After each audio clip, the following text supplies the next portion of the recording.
Hi, everyone. This is Norman Kochnek here for Eyes on Cricket with Norman Kochnek. I actually was joined by Ridham Apartak and Soban there from that cricket guy only a matter of a minute ago, but they're going to come back very shortly. So we're going to have three guests. We're going to have Siddharth, as you would know, Siddharth has been on many of my shows. Ridham Apartak, who's a magnificent host on many platforms in the world of sport around the world. She's actually in Goa at the moment. She's getting ready to come on. Then we have Soban, who's from that cricket guy. So we have three guests joining me any minute now. So I'm very, very grateful. As you would all know, I predicted this time slot a 9 o'clock start. Why? Did I have a crystal ball? I may have had a crystal ball. I kind of figured that England would have lost the match by this stage, and they have. England have quite terribly, lost the test match in a canter to New Zealand. New Zealand were all out for... Well, in fact, England were allowed for 122 in their second innings after scoring 303 in the first. And then New Zealand with a 388 cruise. Well, they did lose 2 wickets to 41, but they were in complete control. Quite an incredible performance. The player of the match, very interesting, was Matt Henry from New Zealand, the bowler. Hi, Norman. We have Soban. How are you? I'm great. I'm very happy about the New Zealand win. What a win it was. Now, what did you think about the player of the match? Matt Henry was the player of the match. Yes, Deservedly absolutely. so. Yeah, the way he bowled. Does he deserve to get into the test side next game? That's the question. It's a $1 million question, actually. If they bring in Matt Henry, whom they will leave out? They have to play Jamieson, they have to play Trent Bolt, they have to play Neil Wagner and Team Saudi. So Matt Henry again, Norman, if you have observed his career in the last 5 years, overseas he has played only 5 tests. So that shows the depth in bowling in the fast bowling stocks in New Zealand. So again, it's a very unfortunate choice, but he was replacing someone. So he has to give his place back to Team Saudi. Well, they've got a plethora of great bowlers. You've got Southey, you've got obviously Bolt, Jamieson, obviously Jamieson, I don't know how you pronounce it. Then, of course, you've got Wagner. That's 4 already. Now, the question is, and I was talking about it more so, will in fact they play Santner and Patel or not? I've got a very strong opinion about this. I think both New Zealand and, for that matter, England are not keen to play spinners against India. But India themselves are likely to play not 1 but 2. Now, it's not because it's going to take more spin or anything to that effect. It's more they are 2 of the best bowlers in the world. Slow, fast, or medium. That's the reality. It's not just that they're good spinner bowling going to be spinning conditions.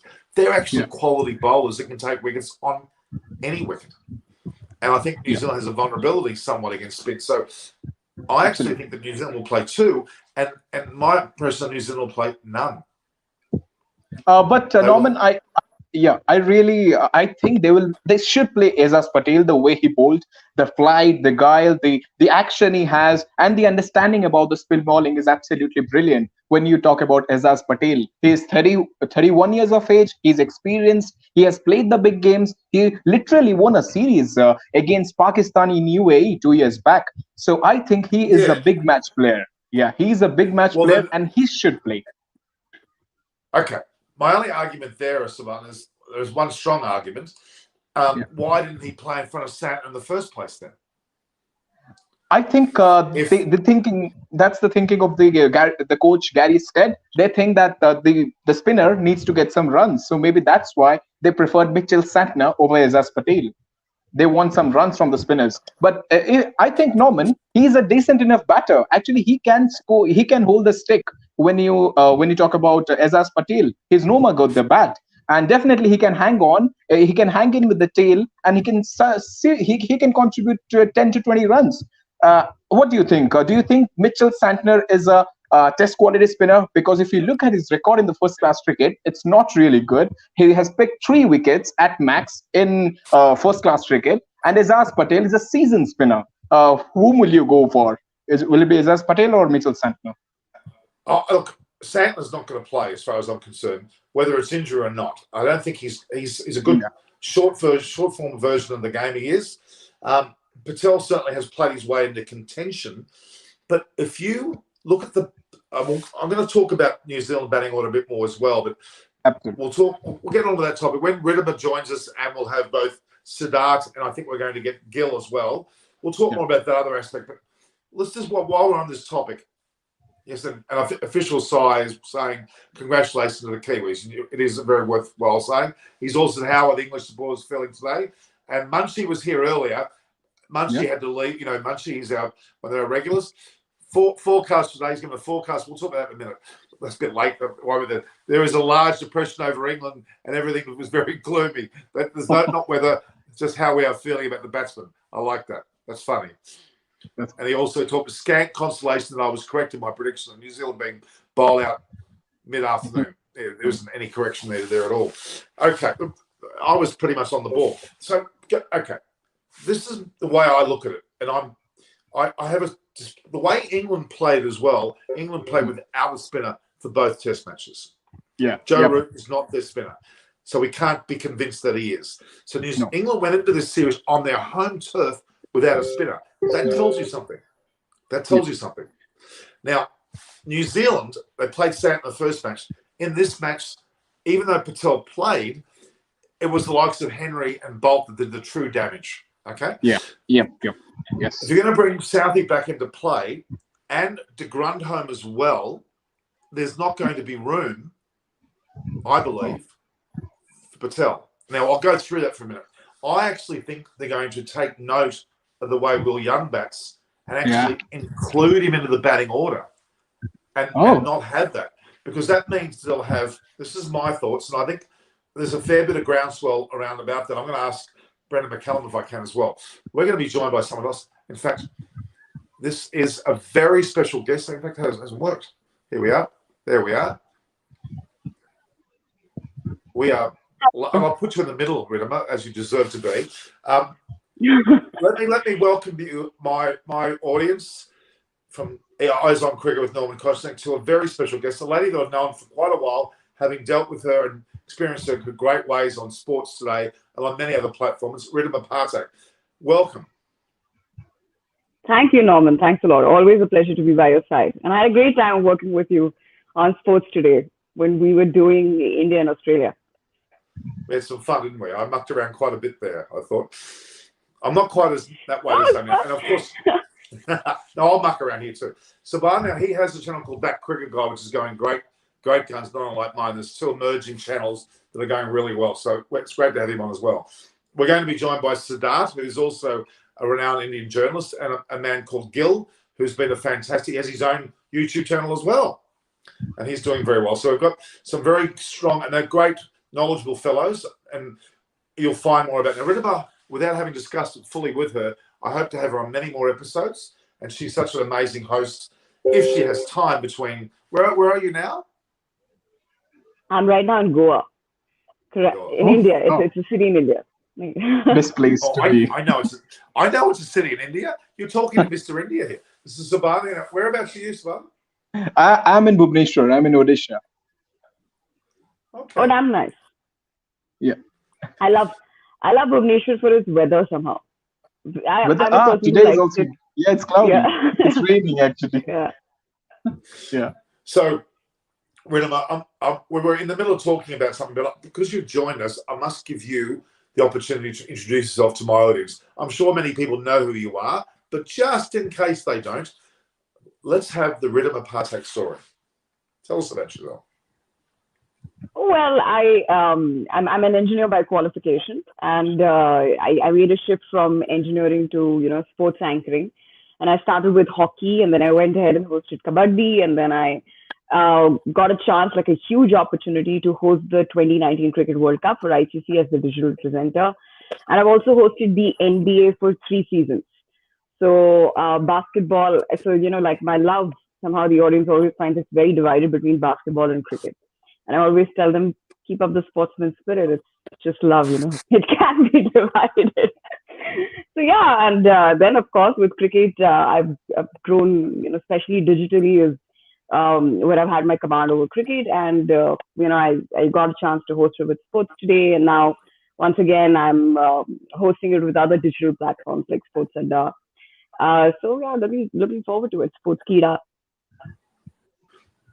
Well, you're very well respected. You've been on many commentary efforts of late as well. You've gone to the T10 tournaments, correct? Yeah, The yes, IPL, Abu Dhabi T10. No, I've never ever hosted the IPL on ground, only digitally. Okay. Yeah. But that's still a part of it. Still a part of it. Yeah. All right. Now, so we were talking. We had some. I'll repeat this. I think this is rather funny. Watch this, Rita. This is Munchie, one of our regulars, who's been with us from the beginning. You'll notice he has a little green tag. He's what they call a member. Above the so-called subscription level, he's a member. So he gets more privileges from that basis. But he's based in England, and he's with a guy called Chris Vernon, who I had there as well. And Munchie couldn't be here for the latter part of the day, but he gave us a weather prediction, as he always does. His weather prediction was a little bit funny. He basically talked more about the forecast today is there was a large depression over England, and everything was very gloomy. That's not the weather. It's sunny and hot today, actually, but just how the people are feeling about the batsmen. So that was rather funny. And then he said the scant consolation that I was correct in my prediction of New Zealand being bowled out mid-afternoon, which didn't happen. And as the football is on later, I do have a list of jobs to get done, so he won't be able to join later. See you all before the World Test Championship. He's one of those guys who he's been a very special part of our group as well. So we were talking a bit about the result, which has just happened, as you would know. England have lost to New Zealand by some 8 wickets. New Zealand are in complete control. Matt Henry, one of the bowlers that came into the side for Southie, was player of the match. We also had Patel bowl very well, Will Young bat very well, and also Latham captain very well, and of course Conway once again batted well. And both Subhash and I were talking about the potential side, which is the potential New Zealand side. And Subhash was making it very clear that he thought that a spinner should be in the side. And I actually disagree. I think that New Zealand will play the World Test Championship. The World Test Championship. Imagine, I want you guys, I'm going to keep repeating this. This should be the most significant cricket match ever. Correct. Why? Well, you have World Cups, 50 over, 20 over, 75 onwards. You had all these different machinations of that. But the reality is, this is a step above that. This is the final winner takes all of the whole situation. It should be treated that way. And we're joined by Siddharth. Hi, Norman. Well, I'm actually still not gotten over New Zealand's win. I am just so happy. Magnificent, wasn't it? Yeah. Siddharth, you know Siddharth. Have you met Ridham Pathak before? No. We haven't met. We should. We should. Yes. Hi, Ridhima. We should. You should now, Hi. for sure. Yeah. So we were in the middle of a discussion, Siddharth, which centered around the New Zealand side. And Subhan and Ridhima were listening to me talk about the fact that I believe they will not play a spinner for the World Test Championship. They will play 4 paces and have de Grandhomme as the 5th. Now, why? Because you've got Southey, Wagner, Jamieson, and, of course, Bolt. How could you leave any 4 of those out? Now, de Grandhomme's got to be in that side, and that means one thing. Santner's not fit enough. Patel, despite bowling well, will not be able to play either. So that should be the bowling lineup. With the batting lineup, of course, I believe that Will Young will be included. So that will mean you'll have the likes of Latham with Conway, potentially Will Young at first drop, with Williamson and Taylor and a keeper, which could mean potentially one of the other batters goes out. That's my initial thought. Well, Norman, in this whole debate, we have not included Matt Henry. Yeah. Now, Matt Henry is the guy who wrecked India's top order in the ICC World Cup semi-final in 2019. Now, such is the depth of talent in the New Zealand bowling lineup. Where do you slot Matt Henry? Matt Henry, imagine you can't play 5 paces. I'm sorry. In Southampton, in the ICC World Test Championship, you cannot play 5 paces. England did that in both Lords and Edgbaston, and they paid the price big time. You cannot play 5 out-and-out paces. You need that variety. You either get Santner or Patel in. You actually got 6 bowlers, if you have to look at it. If de Grandhomme fits in, then you've got Bolt, Southey, Wagner, Jamieson. Imagine there is no place for your man of the match in Edgbaston, Matt Henry. How do you sort that out? Well, The team. but you have to give. But Siddharth, there has to be a pecking order here. You just can't throw someone in because they had a man of the match performance. You have to look at the way that the best combinations as well. Now, Matt Henry, Southey would have to be in front of Matt Henry every single time. You can't not do that. Yeah, I mean, see, Saudi doesn't drop, is not going to be dropped. He has a great record against Virat Kohli. He has a great record in England. And he can trouble all the batsmen with his in-swing and out-swing. He's the only guy who can swing it both ways. So Saudi is out of the equation. Wagner. I mean, more than Henry, the revelation in Edgbaston was Wagner. You all think he's this one-trick pony, just banging a shot, banging a shot, banging a shot. But he was such a crafty bowler. He was such a brilliant bowler in that match. Full length. He got it to swing. They nicked it. No one thought Matt Henry, Neil Wagner would be like that. But he did it. So Wagner can't be dropped. Jameson can't be dropped. Bolt obviously can't be dropped. So your bowling is settled. It is either a combination of Santner or Ajaz Patel. De Grandhomme comes in. Will Young, again a problem. Because Ross Taylor drops down to number 5. Can you afford Taylor to come that low? Well, it's not really low, though. It's a test match. It's not low. It's a test match. It's not another one-day match, so there is enough time. So before, okay, we're gonna talk all over you. We need to make. You're going to help control us. If you think one of us are talking to you, you're going to help pull our head in because you're very good at that. Now, I just want to make sure that you guys know that the comment section has some great comments coming in, and I love Abhinav's comment which says that, and I thought that only India had a selection headache. The way Siddharth explained it, it's not just India. But having said that, Siddharth, do you think that, when you're talking about the semi-finals, 2019 Cricket World Cup semi-finals, and I was there when, that one-day match was played over 2 days and all of that. And would you agree with me that it's a different team altogether now? But our bowling and our batting is a very, very cohesive unit. Indeed. I mean, the only factor that will decide the ICC World Test Championship, according to me, is the batting. The bowling of both sides is potent enough to take 20 wickets at the drop of a hat. They have got variety in both the departments. It is the batting that is going to determine who will win that ICC World Test Championship final. Because the batting also looks steady from both teams. Yeah, it's more or less assured. It's the bowling where you'll have a selection headache. India, who do you pick? Ishant might not start ahead of Siraj. Jameson is not a certainty after Henry. Who knows? Yeah. Williamson, I think it'll take a very strong man to do that, though. There'll be a very strong man to actually take out Jameson and Matt Henry. So, Siddharth, there is another interesting thing. New Zealand fastest bowler is playing for Yorkshire in T20 Blast. Can you name him? Lockie Ferguson. Siddharth, don't start about Siddharth. If you start about Lockie Ferguson, DeBarsis will join us then, and we'll be in deep trouble. Shaban doesn't know about our Lockie Ferguson bit, so you have to pardon him in that way. The way how you went after him in the IPL. Riddimer, please, there's a warning for you. If you hear someone mention Lockie Ferguson, stop us, because that becomes a debate for another 5 hours. So we've been joined by Gill. Mr. Gill, how are you? I'm good. Sorry, Norman, late because I was at my university today. Wow. And I know once this show's over, you'll probably give me an earful, but it's okay. I can take it. We've been friends. Are you studying bowlology? What are you studying? Bowlology or cricketology, if there's a term? No, so I was there to collect a few documents. I graduated 4 years ago. I completed my engineering, but as you can see, I don't make much use of it. I am here talking cricket. I think which is probably the case with a lot of people who are in this profession. We just, especially who are from India, we just complete our degrees and then we decide, okay, what do you want to do? I will agree with Gurkirat totally. I will agree with Gurkirat totally, because 80% of ESPN Cricket Info and Cricket Buzzer staff are all engineers. They are not in the media profession. Ridhima ma'am is also raising her hand.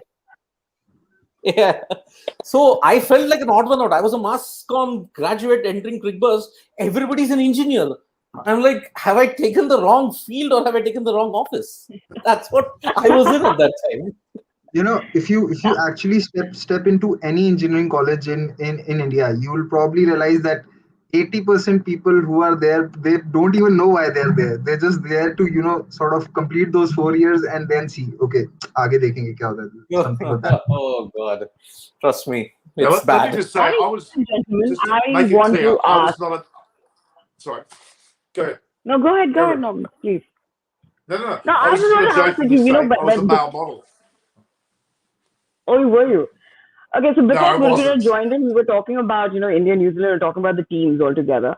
Now, I want to know from all of you, like this could actually be a prediction question, but let's get this out of the way. Who has an upper hand? The biggest debate: who has the upper hand? I'll start with you, Gurjit, since you've just joined the party. Who has the upper hand, India or New Zealand?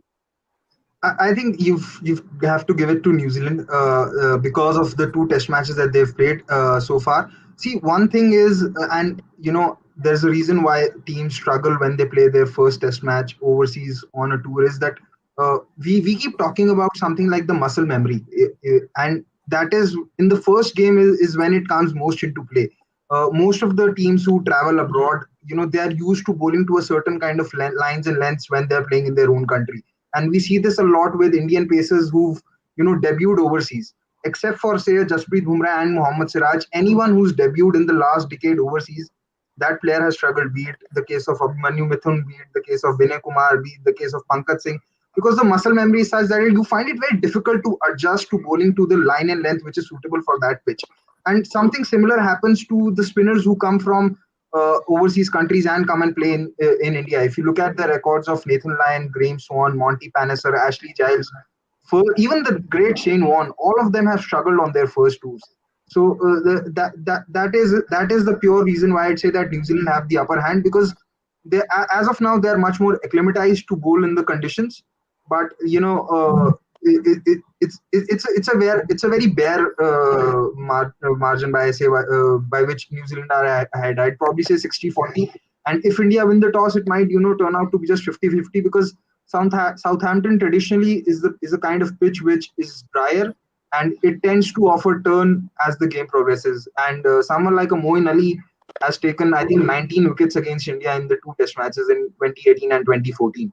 So, it should give us confidence. And considering we have the likes of Ashwin and Jadeja in the lineup, hopefully both of them play. I think it's New Zealand are just marginally ahead. I wouldn't say by a lot. Got it. A lot of people agree with you in the comment Ridham section. naturally into the hosting role. I love it. I love this. This is your forte with four crazy I'm men sorry, trying to Norman. talk loudly. This is your channel. Go for it. This is your channel. Go for it. Just quickly, just a point. It is going to come down to the bowling line. As we said earlier, the batting lineups are pretty solid. My only point of concern is I think Will Young is worth putting in there in front of Henry Nicholls. But Norman, this is the season of left-handers. Who are the ones who scored the century in the series against England? Rory Burns and Devon Conway. Latham was solid. So why? And okay, I agree for the fact that maybe the Ashwin factor or the Jadeja factor might influence the New Zealand batting. Again, would you just pick your main strengths? I mean, Henry Nicholls is an experienced campaigner. Why would you not him in the 11? It offers you variety. Remember, India have only one left-hander in the team. That's Rishabh Pant. New Zealand have three. They have Latham, they have Conway, and they have Nicholls. Plus three right-handers: Williamson, Taylor, and Colin de Grandhomme. So the variety in the batting is also equally important. Now we have another person joining us. I can hear a phone in the background, guys. Keshav Huria, who has another. We've got, Ridham, I must let you know, we've got three dynamic platforms joining us together. This rising stars. Mr. Dart's already a star. Ridham, you're already a star. But both Gil, Keshav, and Subhan have got these rising stars that are happening with their various channels, and they've been fantastic energy about them. They've got a buoyancy which I love. They're not old and haggard. Obviously I'm not old haggard, but they're not old haggard. They've got this buoyancy which I love. So it's great to have you, Keshav. And by the way, Ridham, Keshav is a music sensation. He might even come out with the Friends hit again, won't you? I'm afraid we might have that coming out later. Might we, Keshav? Hi, Keshav. We can't hear Keshav. He can't hear us, I think. He's having problems. All right. Can you hear me? So, Yeah. go back to what we were talking about. The reality is, are you right there, Keshav? Can you hear us? Yeah, I can. Can you? Okay. Yeah, we can hear you. Welcome. Okay, yeah, hi. All right, so- Thank you, Norman. How is you're in Mumbai, aren't you? Where are you? Still in Mumbai? Yeah, I'm in Mumbai and just finished watching the second test match. So I thought today, Norman had asked me to come at 4:30, so he might be still on. So I just came here. Yeah. Good. I'm just doing something. I'm just turning my Wi-Fi. Hang on. Just doing a bit of Wi-Fi turning on, guys. Hang on. I'm back. All right. Meanwhile, because Keshav, my you can tell us about, we had Gurkirat giving us very good points as to why New Zealand has an upper hand. And of course, we also have a lot of people on our comment section, Ravi Shukla, Abhinav, all agreeing with you. We've got a question here which says that any one of you could probably answer. How should India handle this bowling attack, and how should India use punt? And what bowling attack will you prefer for this New Zealand batting lineup? So, would you like to start with this particular question and then move on to Siddharth and Keshav if you have points? So you want me to go first? I'm happy to take Yeah, a back anyone. seat. Anyone who wants to go first. I'll go. Siddharth. I'll Go go. for Siddharth. Should I go? Okay. Or is Siddharth? Okay, Siddharth. All right, I'll go first. So, okay, the first part of the question is the New Zealand pace attack, right? What should be the New Zealand pace attack? It's simple. For this India lineup that might struggle, I'll tell you one thing. It is the first match for India on a major tour. It's in a Sena country, South Africa, England, New Zealand, Australia. 21 years, India won just 3 opening tests of the tour. So New Zealand will definitely want to exploit that. My bowling lineup for the test will be Bolt, Saudi, Jameson, Wagner, Santner. 5 bowlers. Now the Indian bowling lineup, that is a different kettle of fish altogether. You've got Siraj and Ishant fighting it out. And if you have to go by the trends of what has been going on in the intra-squad game, Ishant has looked in rhythm. Now, Bumrah is a certainty. Shami might be a certainty. The fight will be for the third pacer, Ishant or Siraj. Now, Ishant has got experience in England. He's taken 5-wicket hauls there. One of the 5-wicket hauls gave us a win in Lords. Nearly gave us a win in Edgbaston, but we lost. Ashwin and Jadeja. Those two are bowling all-rounders. We have in the Indian team, whether you like it or not, you've got 5 bowling all-rounders. Ashwin, Jadeja, Thakur, Washington Sundar. So these are the guys, 4 I would like to say. So where do you fit them? Traditionally, in this last couple of series, India played 2 spinners, Jadeja and Ashwin. So my bowling lineup for India will be Ishant, Shami, Bumrah, Ashwin, Jadeja. You need Ishant for the big match experience. Siraj might not, because he still doesn't have that experience factor. Yes, he did well in Australia, but Australia got only themselves to blame for that loss. Ishant is a proven match winner in England. So that is why I would go with Ishant, Bumrah, Shami, Ashwin and Jadeja. But again, Kohli has given his preference for Siraj. So maybe instead of Ishant, it will be Siraj. Bumrah, Shami, Ishant / Siraj, Jadeja, Ashwin. That's my bowling lineup for India. Okay. But the question was actually, Yeah. The question was actually, how does India handle New Zealand's bowling attack? Okay, how does the India batting handle New Zealand? Okay, in this entire ICC World Test Championship, which was the team that India lost to New Zealand? What was the problem? Swing. Just that hint of swing. Saudi and Bolt can exploit that to the hilt. We all thought Wagner would be this guy. Oh, he'll just bounce you out, prepare him with a short ball, pepper him with a short ball. But you saw in Edgbaston, he added a different dimension altogether.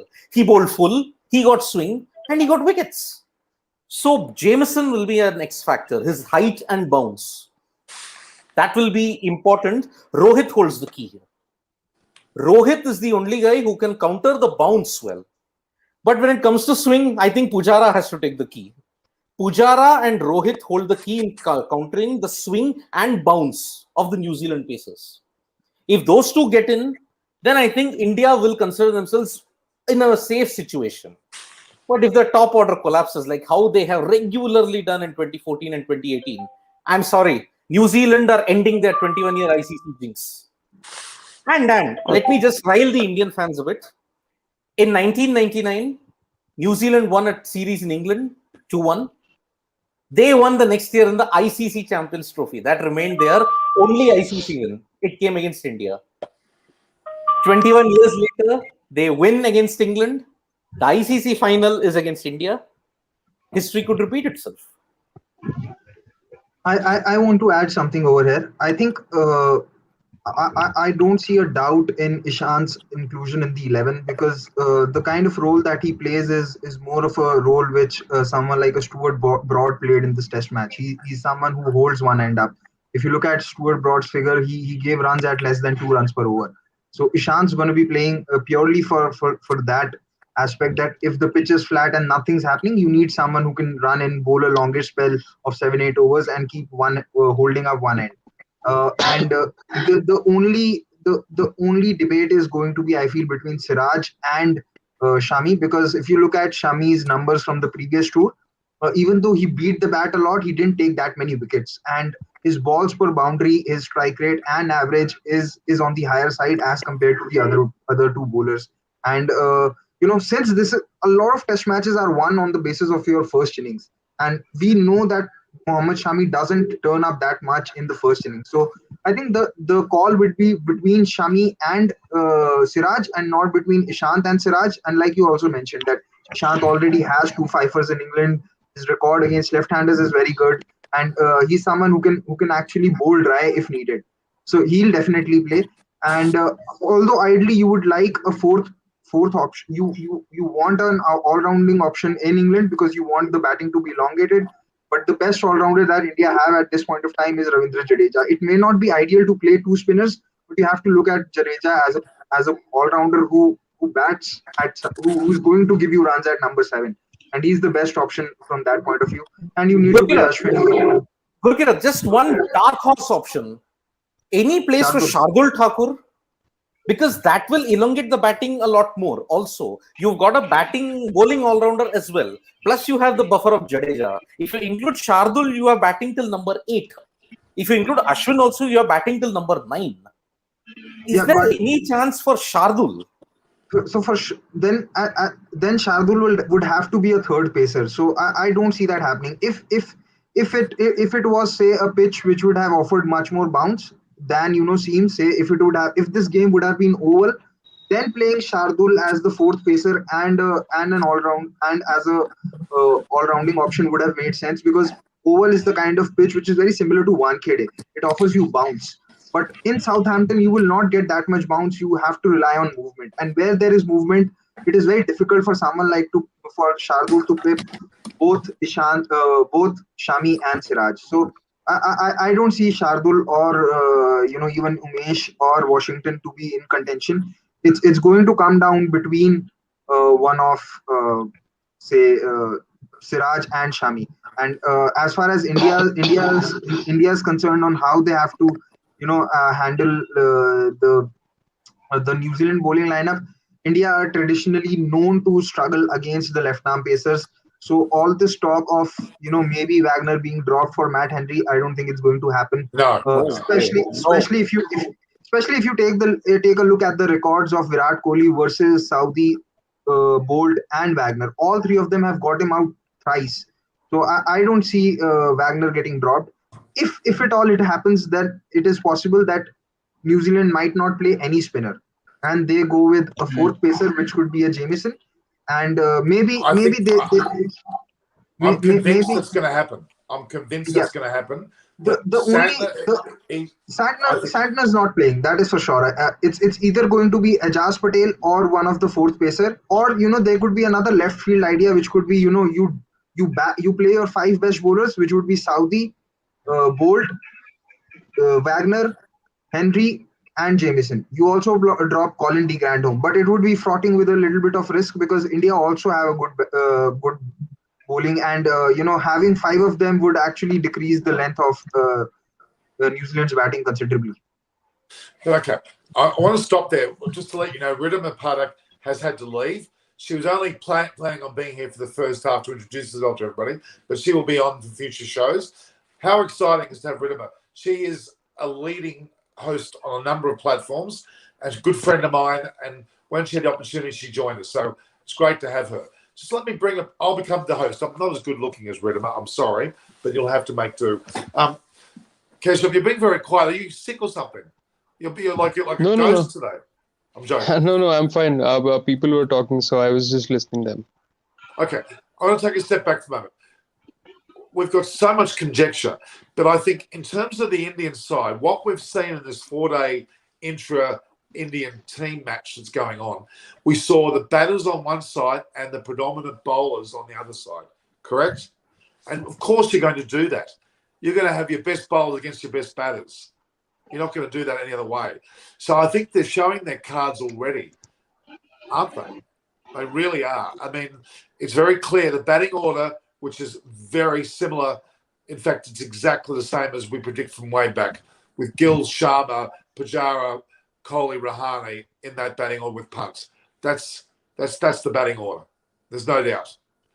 The question of whether, and I believe they're going to stick to this, the 2 spinners, both Ashwin and Jadeja together, with the bowlers of Shami, Siraj and Bumrah, with unfortunately Ishant Sharma missing out. And that's my side. And I think I'd be highly surprised if it changes. What's your thoughts on that, guys? Siddharth. Well, again, see, honestly, if I have to look at it, the ICC World Test Championship is going to be determined by the team that bats well. Because the bowling lineup for both sides is potent. Now it again depends on the team composition that is picked according to the conditions. Southampton have seen that have been happening since 2011 there. When it comes to the subcontinent pitches, I mean the subcontinent teams, they have preferred a choice of 4 pacers and 1 spinner, if I have to look at it.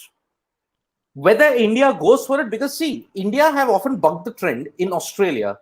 In Melbourne, you didn't need 2 spinners, but then you picked 2 spinners and they won you the game. Now, in England, Southampton and the Oval might be the only wickets that crumble a lot more if you go to day 3, 4 and 5. Because Moeen Ali did get a lot of purchase in 2014 and in 2018. So you need that spinner variety for both sides, which is why I see either Ajaz Patel or Santner play in the New Zealand side, number 1. Number 2, India, if they want to elongate their batting, if they want batting till number 8, they may want to play both Jadeja and Ashwin. And then a straight scrap between Bumrah, Shami, Ishant / Siraj. The bowling composition for both sides will be the key. Because de Grandhomme is already there in the New Zealand side, I don't think there is a place for Henry, unfortunately. Henry is the bowler ideally for these conditions. He has a great record against India and in England. But because Jamieson, Wagner, Southee, Bolt are all so good, I don't see him coming. So my bowling lineup is settled for the New Zealand team. Ajaz Patel, you have Colin de Grandhomme, and then the 4 paces. Going in the all outer pacers will risk the slowness, the overrate slowness, and on top of that, variety. Have that variety, and they paid the price. So now I'm going to stop you there for a minute. You've just said 4 paces and Ajaz and Patel and Grandhomme. That's 6. The top 5. 6. Are you saying that you're going to have Latham with Conway, Williamson, Taylor, and then Nichols? Nichols, Watling, what about Grandhomme? No, Watling. No. So Conway's going to keep, you're saying? What either Latham keeps or Watling keeps. Either you may keep with Latham. Watling would play for sure. It's his last Test match. So yeah, I depends I on don't how think, bad his back injury is. I don't think both. I don't think New Zealand are going to have more than five bowling combination, more than five bowling Exactly. options. Because, like I said, they wouldn't want to risk, having such a short batting lineup against such a good bowling attack. So Yeah. I don't know. I feel somewhere it's a possibility that New Zealand may not play any spinner because see, I personally feel that Ajaz Patel is a better Test match spinner than Santner. Santner is the better I T20 agree. spinner, and that was evident in the lines they bowled. You could see that Ajaz Patel had a lot more patience in him in sticking to a line and length than what Santner had. So he's definitely the better bowler. Now what they have to see is, does Ajaz Patel, a left-arm spinner, hold a bigger threat than any of the pacers for the Indian batting lineup? Because if you see what happened in the last series that India played, someone like a Jack Leach troubled both Pujara and Rohit Sharma consistently, and Rohit Sharma does struggle when it comes to facing the left arm spinner or a spinner who takes the ball away from him initially. So there's that value add in having Ajaz Patel, but India would be very happy if Ajaz Patel plays and Colin de Grandhomme doesn't, because it will give them a sort of a breather in some way or the other. It will probably allow them, that breather. And I think New Zealand also benefited in this series with that breather whenever Joe Root came on to bowl. Because of the absence of Stokes, England were always one bowler short, and you saw that in the innings yesterday when New Zealand batted. New Zealand batted for I think around 110 overs, and all four pacers in the English lineup had to bowl more than 20 overs. And bowling more than 20 overs in one innings can actually take a lot out of your body, especially if two of those bowlers are someone like a Mark Wood and James Anderson. Mark Wood predominantly has had injury concerns because of his action, because of the way he bowls and how much he puts in, and Anderson isn't getting younger. So there will be this thing that will also play in the mind of the New Zealand think tank. Who is going to be their fifth bowler? If their fifth bowler is Ajaz Patel, then India would breathe a lot easy, as opposed to that fifth bowler being a Colin de Grandhomme, or if I say, even if they go all out and play five bowlers in Matt Henry and Wagner both. Just a point on that. I think it's a great point. Just a quick point. Looks like New Zealand replaced India as number one due to their win in this Test series, which is quite significant. Wouldn't you agree? It certainly is. Okay.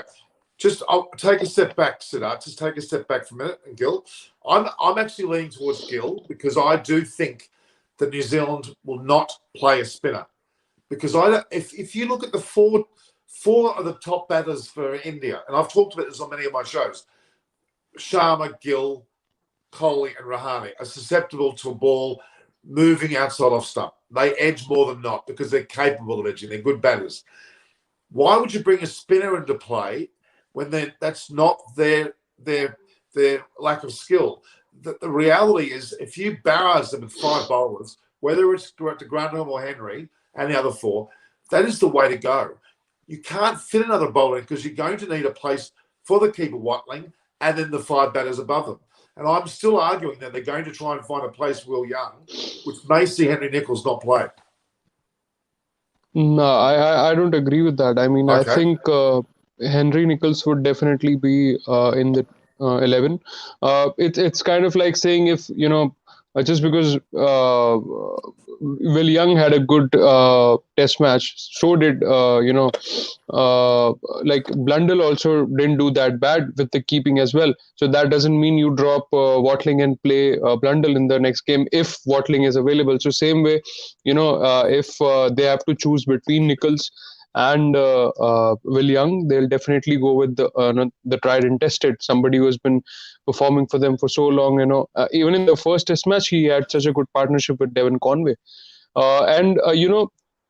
Just as I was listening, I think the dilemma for New Zealand is bigger than India, because India still has to choose. They are confused for a slot or two at max. But with New Zealand, I think the plenty of headache is more, because see, first of all, it's a compliment to them as well that with 6 changes they still were able to win the series in England. I mean, first test match they had 6 different players, and then in the second one they actually had the luxury of resting people so that everyone is fresh and also match ready for the final. Everyone has some sort of on-field practice before the final. So and another thing which I think India might not consider is Shardul Thakur. I don't think he's in for this final at least, and I don't really consider him as a bowling all-rounder as yet. I mean, yes, he had a good knock in Australia, but to just straight away give him the all-rounder tag, albeit bowling all-rounder, I don't think so. I mean, you can count him in the category of someone like maybe a Stuart Broad. I mean, he'll also hit a 50 or a 60 odd in one in once a blue moon, but calling Shardul Thakur a bowling all-rounder, I think for me personally it's a bit too early. And see, why are we not exploring the option that India could go in with just one spinner instead of two, and the 4 pacers? If we have 4 pacers, then you can allot both Shami and Ishant in that team. If the confusion is between them, then you can play Jadeja at 7 and then 4 frontline pacers. I'm going to interrupt you there very quickly. And this is a very strong point that I've picked up throughout the last so many years with India. It's not, we're not talking about spinners, pace bowlers here for the inclusion of both Jadeja and the likes of Ashwin. It's based on them being two of the best bowlers. Regardless of pace, medium pace, slow or spin, that's not the relevancy of having them both in the side. It's because they are 2 leading wicket takers, not unlike an Anderson and Broad. On any condition, Yeah. Those 2 guys are proven on most conditions to take wickets anywhere in the world. And they, in combination against the New Zealand side, will be imperative. And it's not based on how many spinners, how many pace bowlers. It's based on the best bowlers in the Indian lineup, you'd have to argue, are quite frankly Jadeja and Ashwin, even over and above Bumrah. Just want to give this piece of information. It's a stat. Jadeja's average against the top 6 batsmen overall. Jadeja's average against the top 6 batsmen is 25. It's better than Ashwin's average against the top 6 batsmen. Yeah. And I can understand why Keshav saying that why you could play 4 pacers, but one, it reduces it. It means that you're essentially playing with 4 number 11s. Long tail. That is one is that. The other is you just cannot discount Ashwin's record against left-handers, and particularly against Kane Williamson. He's gotten Kane Williamson out in test 5 times, although 3 of them have been in India, but still doesn't take away anything from his skill and class. So. And if Ashwin wouldn't have done what he had done in Australia, where he got Steven Smith and Labuschagne out, and pretty much in a fix, then these talks of playing a 4-man pace attack would have been louder, and probably would have been the better way to go as well. I would have also been inclined to that okay, might as well play 4 paces, but with what Ashwin did in Australia, where pitches are not as helpful as they could be in England, especially with the bounce and the grip, I think Ashwin is going to play. Yeah, but it's such an irony that at the same time we are talking that New Zealand might even not play a single spinner, and on the other hand we are talking India might play 2 spinners on the same pitch, same conditions. Because I'm going to make this clear. It's based on the best bowlers, not necessarily spinners opposed to pace. You can't compare teams based on one has a spinner, one doesn't. No, it's nothing to do with that. The best bowlers, but then not the spinners. Teams choose the 11 based on the pitch and the weather as well. You just can't pick 2 spinners where it's not spinning at all, or where it's overcast. You can't pick 2 spinners there. Yeah, but I don't think you see the value of Jadeja. Jadeja bowls well because he has that variation to his straight ball that is probably more potent, like an Axar Patel. Jadeja's value in his fielding, his bowling and his batting is enormous. And Ashwin's an automatic selection. So you can almost have Jadeja as a batsman. If you have to pick 1 out of 2, I will go with Jadeja because, at 7, he's a much more assured batter than Ashwin for me. Also, I think, probably we would have been discussing England playing New Zealand playing a spinner for sure. If that spinner would have been in the class of say a Daniel Vittori or a Rangana Herath, who can probably bowl on all kinds of surfaces, and if not take wickets, then offer some level of control. With Santner, you are not going to get it for sure.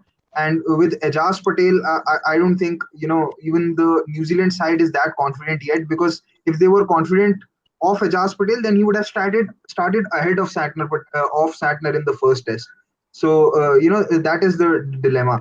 If Santner or Ajaz Patel would have been in the class of a Daniel Vittori or a Rangana Herath or even a Nathan Lyon, who are proven across conditions and can at least hold one end up, then then it would have been made much more sense to play See, one spinner. why they went with Gill is a very hard guy. I'll tell you one thing. He's given such high standards. I mean, matching up to Vettori and Herath, two greats, is like asking way too much. So I really think that Santner, unfortunately, yes, he got injured. That's why this whole team composition thing came up about Ajaz Patel. So again, there is one guy who can throw all their plans haywire, and that's Rishabh Pant. If you pick a spinner, he can just hit them out of the attack. He can throw their entire plan out of the window if he counterattacks. So there might be merit in playing 5 pacers entirely, but yet again, somewhere down the line, the variety seems to be compromised. So Keshav, see, what were you saying in that sense? I think, see, first of all, Santner played in the first game because of his batting abilities over Ajaz Patel. Because at the, if you remember, the one stat came that this is the first time Santner picked 2 wickets in an innings after 2016. Since then, he hadn't picked up 2 wickets in an innings. So that one thing is for sure, he's not really, a ready sort of a test match player with the ball as yet. He's kind of that whole package thing where he's a brilliant fielder. He can contribute with the bat, and he can give the captain that sort of control from the other end when pacers have to be rotated from the other end. So I think in that sense, what these 2 test matches did for New Zealand is at least gave them a clearer picture that who is a much better bowler. So if they have to completely go on wicket taking ability and more control with the ball, Ajaz Patel is the answer. But if they were to choose between the 2 based on who can give a little bit more depth in batting, then yes, Santner. But I don't think New Zealand will go that way. I think they are a much smarter team than that. Just for a little bit of extra batting, they will not really compromise the wicket-taking abilities of Ajaz Patel. Ajaz Patel is too vulnerable, despite having played well in this Test match. He's far too vulnerable. And this is we've got. You guys are forgetting the fact, and I'm going to be nasty now. This is not a T20 or an ODI. This is a World Test Championship. The most significant match of cricket, I believe, in any of our history. We have to approach it this way. You have the best team on the park, and the best team that India have got are Jadeja and Ashwin. I don't care what pitch you throw up. Those 2 guys are match winners time and time again. Jadeja the top order, you could argue Ashwin the lower order. It doesn't matter. The reality is they are the best bowlers in the Indian lineup. Pound for pound, they are better than any of the pace bowlers. I'm sorry. I think, Keshav, the major argument that we are making why Ashwin and Jadeja should be in the Indian middle order, the basic crux of it is they are bowling all-rounders. Primarily because of that. You may not play 5 pacers out and out, because if you're just reliant on 6 batsmen until Pant, then you have a longish tail. Another reason which I feel it's see, India, I can't remember when was the last time India played a test match in England in June. Because June Edgbaston. Yeah, to see, it's been 25 years, right? So since then, whenever India has toured, the test match starts only in July end or August. So June is completely a different fish altogether in England. The conditions are much more colder, and the overcast rain is it's so what India used to get in July and August or even September in the last 2 tours, they will not get that this time. So since we don't have that sort of experience playing in June in England, especially when ball will not do as much for spinners, because you have seen in the county games as well in Southampton, I don't think spinners have done much. So talking about June, talking about the pitch, I think playing two spinners, even though they are your best bowlers, they can bat down the order. Still, I mean, given the conditions and the the month we are playing in, just keeping that in mind, I was in the favor of one spinner rather than two. All right, can I throw a spanner into the works? There was a fair bit of video play on a number of channels about none other than Virat Kohli bowling. Did you see that? Now, I'm intrigued why Virat Kohli would be rolling his arm over in a match before a World Test Championship. I'm intrigued. Is that telling us something? Is that telling us something about the makeup of the team? I don't know. It's intriguing. There's one possibility which we haven't discussed, which is, what if India play Hanuma Vihari at number 6 and go in with 4 bowlers only? And it is something which Indian sides are known to do, especially on pitches which swing and seam a lot. Because on those pitches, you really don't need 4 bowlers. You need extra batting to ensure that you are able to put up a score, because then you trust your bowlers to do the job. If the pitch is actually very helpful, which was the case when India toured New Zealand for those 2 test matches, Hanuma Vihari played both test matches and India played only 4 bowlers, where Ashwin had to sit out and Jadeja was the lone spinner, and he was coming in at, I think, number 8, and then you had 3 paces. So I think Hanuma Vihari also got a 50. Yeah, he did score a 50 in New Zealand, and he did score a 50 in England also, which was at Oval. Yeah. But the problem is, again, with playing 4 bowlers is if you look at the last tour that India played,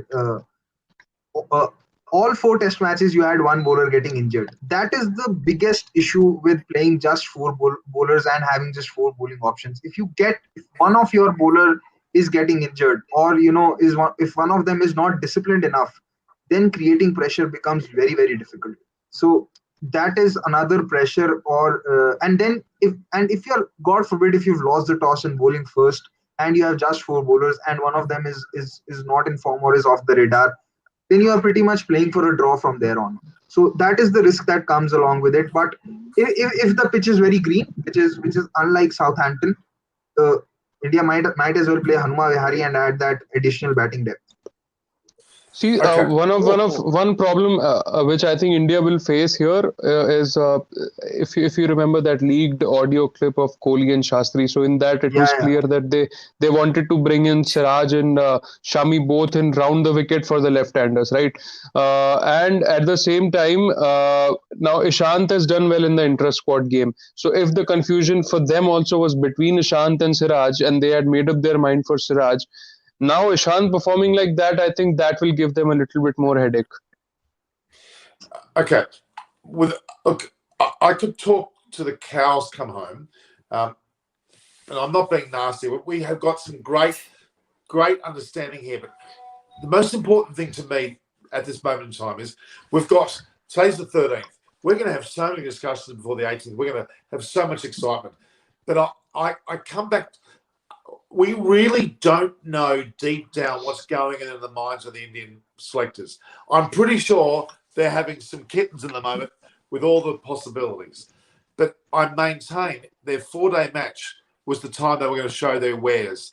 And they've made it pretty clear to me that their batting order is not going to change, okay? And their bowling order is pretty much there. The only issue is whether we have Siraj or Ishant. And they both have bowled well, apparently, so far in the match. I do not think that New Zealand can afford to have a spinner such as Patel to play. And I agree with Gil, because Rishabh Pant will carve him up. Kohli will carve him up. A number of them will carve him up. They'll be bowled out of the attack within minutes. Okay? And that's the danger for New Zealand. They can't afford that. But if they have a barrage of good, fast bowling, not only fast but accurate seam bowling, like Bolt, Jamieson, Southey, imagine it. And Wagner, holy smoke, India's know they've got a game on. And I'm talking more about their ability to let the ball go. If India, and I've actually looked at a few clips, I noticed Kohli was letting the ball go a lot. Yeah, He made but the decision Norman, like that. I'll tell you what. Even everyone thought that India will have Moeen Ali for breakfast couple of years ago, but he actually troubled us a lot during 2014 and 18 both. Everyone thought, okay, it's just Moeen Ali, he's a part timer. People will, really hammer him up. But he ended up taking all those wickets. So, once you sort of underestimate somebody like that, whose job is to just pitch the ball at the right areas in those conditions, and they end up trouble us. And don't forget, in this Indian side is not that great against spin.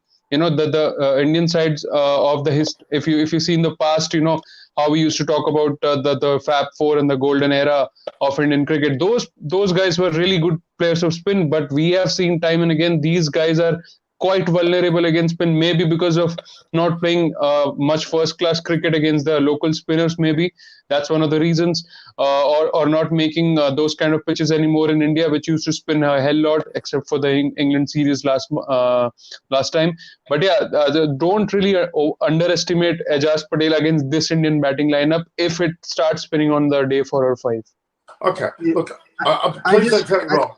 Go, I you have go. something to add on. Moeen Ali. Moeen Ali is actually a very interesting study. He's taken 189 Test wickets, and out of them, 49 Test wickets have come against India. 49 wickets out of his 189 have come against India. Okay. Now, if you just look at the wickets, you would probably think that that his numbers are the best against India for him personally. But if you look at his averages and strike rate, then you will find out that he's probably done better against South Africa and one more country which I can't remember correctly. So even though India have lost wickets to Moeen Ali, but Moeen Ali has also gone for runs against India. If you look back at the Chennai Test, the second No, Test, but they, Gurkirat, yeah, that's in India. But no, when no, he has I performed was just against India and England, he hasn't given much runs. no, I was just coming to it that one of the reasons why Moeen Ali has also taken wickets against India is that Indian batsmen have also taken it a little more easy and have not treated him with the respect that he deserves. So it's a combination Yeah. of both him bowling well and Indian batsmen being complacent too.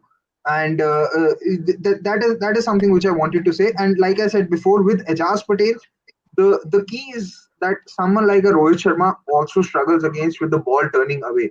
And but I still don't think that this Indian team doesn't play spin that well, because someone like a Rangana Herath hasn't had a great record against this Indian side. Chedeshwar Pujara has never gotten out to him.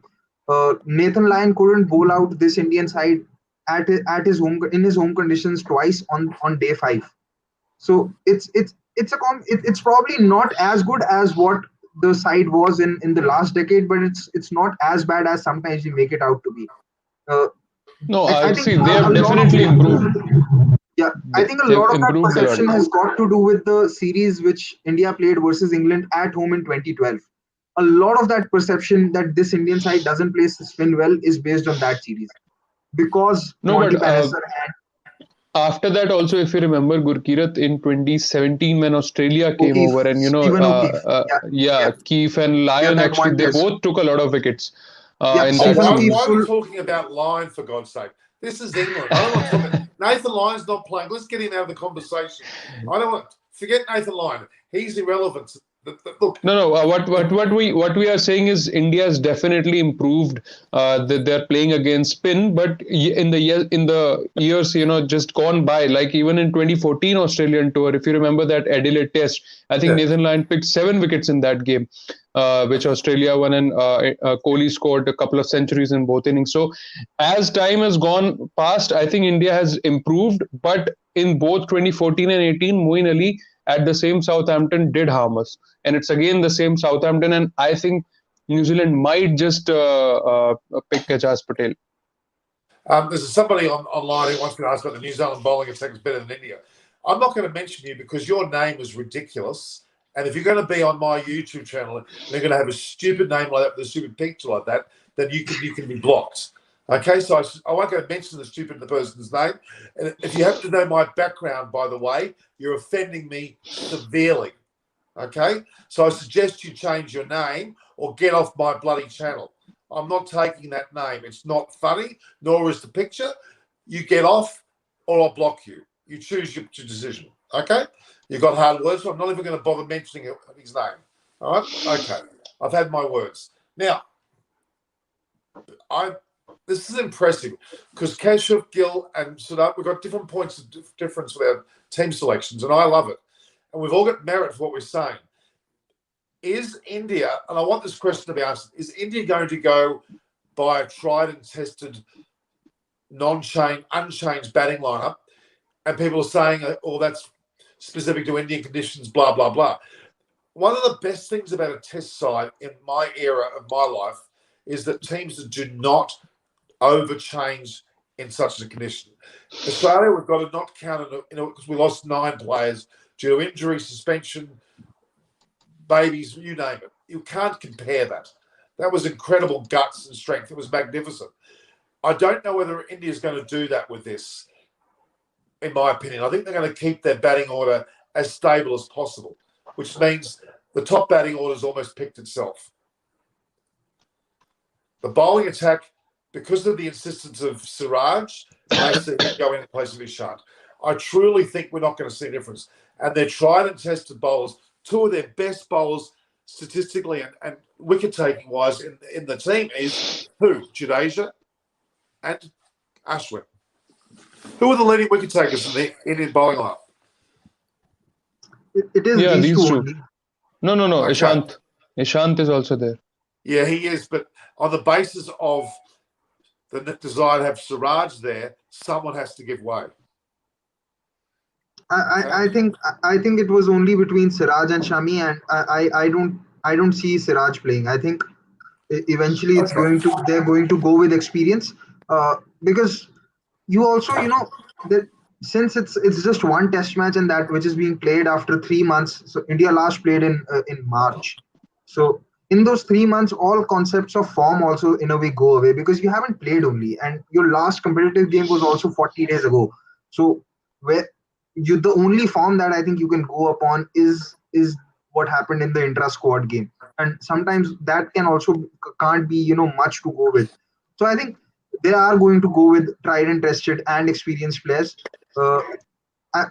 Like I said, I didn't think that Ishant's spot was anyway in danger. If you look back at his experience, and if you especially look at his role, that if you need someone to bowl a longest spell and a dry spell where you have to bowl 7-8 overs, somewhat what Stuart Broad does for England, then Ishant is your guy. With Mohammad Shami, his inconsistency in the first innings was the only thing which was going against him, and that might be the only thing which might keep him out of the side if Siraj plays. But I just think this one test match, you really wouldn't want to tinker and experiment too much.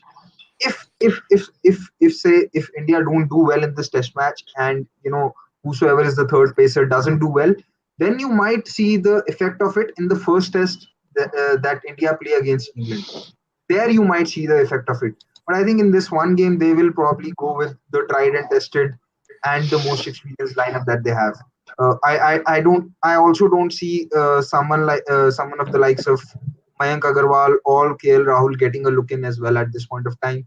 Even Hanuma Vihari is a stretch until and unless it's the kind of pitch that you saw at Lords in 2014, where you could have your cattle graze for all 5 days and the pitch would still be greener than most Indian tracks. I don't see India playing a fourth pacer or playing an extra batsman. Okay. I'm getting asked whether I know Shakespeare by this fellow now, so it's hilarious. Okay. All right. Now, look, Gil, look, I love this. This is extremely exciting to me. I'm sorry. We have World Cups, 50 over, 20 over. We have IPLs, but we now have this little absolute holy grail that we're going to create. The significance of a victory. You wait 20 years down the track, we'll be talking about this match as an incredible moment in time.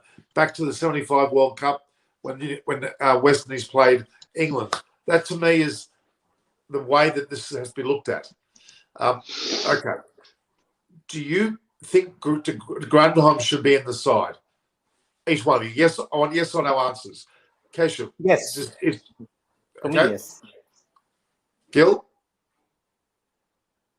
You might as well play him, because he's one of the better fifth bowlers going around, and he's got the luxury of getting Kohli out as well. So that's an additional thing that might work in his favor.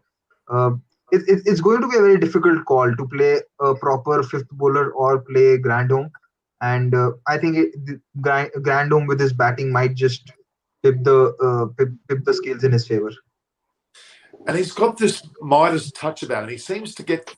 He has things go his way when he plays. That makes People often forget that in the final, in the World Cup final, he was the most economical bowler on both sides. His spell was 1 for 25 of 10 overs. No one remembers that. 1 for 25 of 10 overs. No, and he got the wicket of Joe Root. No one remembers that. Keshav, what do you think about de Grandhomme? Yes or no? I'll go a bit left field, and I think no, because New Zealand, I think, might surprise India by not picking any spinner at all. And the 5 bowlers they might go in with is Jamieson, Southey, Bolt, Wagner, and Henry. And I'm saying Henry because he has a lot of scars on a lot of Indian fans and this team because of that World Cup final. And today, again, in this game also, he showed what he can do with the new ball if the conditions are right. So, and Henry can bat a bit as well. So if Jamieson is batting at 7, Henry at 8, Southey at 9, Wagner can also just do okay with the bat. So I think if they are not going with the spinners, then they can go with these 5 pacers instead of de Grandhomme. Would be a very aggressive move actually if it happens. I think it might be a toss-up between Jamieson and de Grandhomme if they go in with this sort of combination. I feel the same. I mean, for New Zealand to go in with 5, let's say, recognised fast medium bowlers is astounding, isn't it? It's quite exceptional. I think it'll be a very bold move of New Zealand, and if they bowl good line and length, they're going to trouble Kohli, Rahane, Gill, and Sharma. They're going to trouble them, and they're going to get nicked out. Because I remember that 36. That's India's Achilles heel in the series is nicks to the slips and keeper of good seam bowling, good swing bowling. Because one more point with if they play 5 out and out pacers, good quality pacers, I think for India then one thing that will really get difficult is they'll not get a breather in between. Ajaz Patel might provide a little bit of control to Williamson, but it will also be a breather for Indian batsmen. Ki chalo yaar, from one end, at least we are getting, to score some sort of runs, or at least we are not getting attacked with 3 slips and a couple of, gully and all. So if they play out and out 5 pacers, then I think life will be a bit more difficult for Indian batsmen. And for India to tackle that, you would need a quality counter-attacking innings to come from somewhere. It would either have to come from someone like a Kohli or a Rahane. Because that is how Pant. Or Rohit. I think my bet will be on Rohit and Pant for the counter-attacking sort of innings. No, I was talking from the sense that if you're already in the middle of a very good spell, and if you're already say 50 for 2, then from there on just surviving is not going to cut it. If New Zealand actually play 5 bowlers, then they will actually be able to restrict Cheteshwar Pujara to a huge extent, because what Pujara has thrived on so far is to ensure that the pacers have bowled out and then he feasts on the spinners which come in. But if there is no spinner, then Cheteshwar Pujara will also have to take that odd risk, probably play the cut, because if you've seen his game in the last 2 years, he stopped playing the hook because he's gotten out, caught at the boundary. So he wants to eliminate that risk, and he stopped playing the cut close to the body. The only shots that he has off, or rather plays against pacers, is one, the drives when the ball's too full, or the flick. If you have these 5 pacers, then you essentially cut down the run scoring of Cheteshwar Pujara, which will eventually put a lot of pressure on whosoever is batting on the other end. Yeah, I mean, if they're going with 5 pacers, then they'll play, 2 out of Henry, de Grandhomme, and Jamieson. Look, this is extremely exciting. Now, guys, just to let you know, I'm going to have a show every day leading up to the test match, okay? Now, I know, Gil, you've got your platform. Kesha, you've got yours. We need to coordinate our time so we can all be on together, because I'm going to bring on Adam Hollyoak. We're going to bring on Monty Panesar, which I know Gil will want. We're going to bring on Jeff Thompson. I'm going to bring on a lot of guests, because to me, this is the best test match ever. It should be seen that way. We have to give it respect. Aren't you guys excited like I am? I'm super excited. This is not just some dry run of a test match. It has to be the pinnacle of test matches in our lives. I hope like hell we get a result. If we don't get a result, I'll be fuming. If we have a tie test, I'll be blowing up. I'll tell you what, that's not the way they need to attack. And that only lends itself to see New Zealand bowl with a 5-pace attack. That'd be daring, but boy, that would be bold as hell. They have a great chance of knocking India off. If they bowl good line and length, the Indian batsmen will struggle. They will. If they get their line and length right, I'll tell you what. Imagine 5 of them coming at you. Can you imagine? Imagine all those 5 bowlers bowling well. It'll be like... And imagine all 5 are different in their own ways. Absolutely. Bolt across, swinging in, accurate.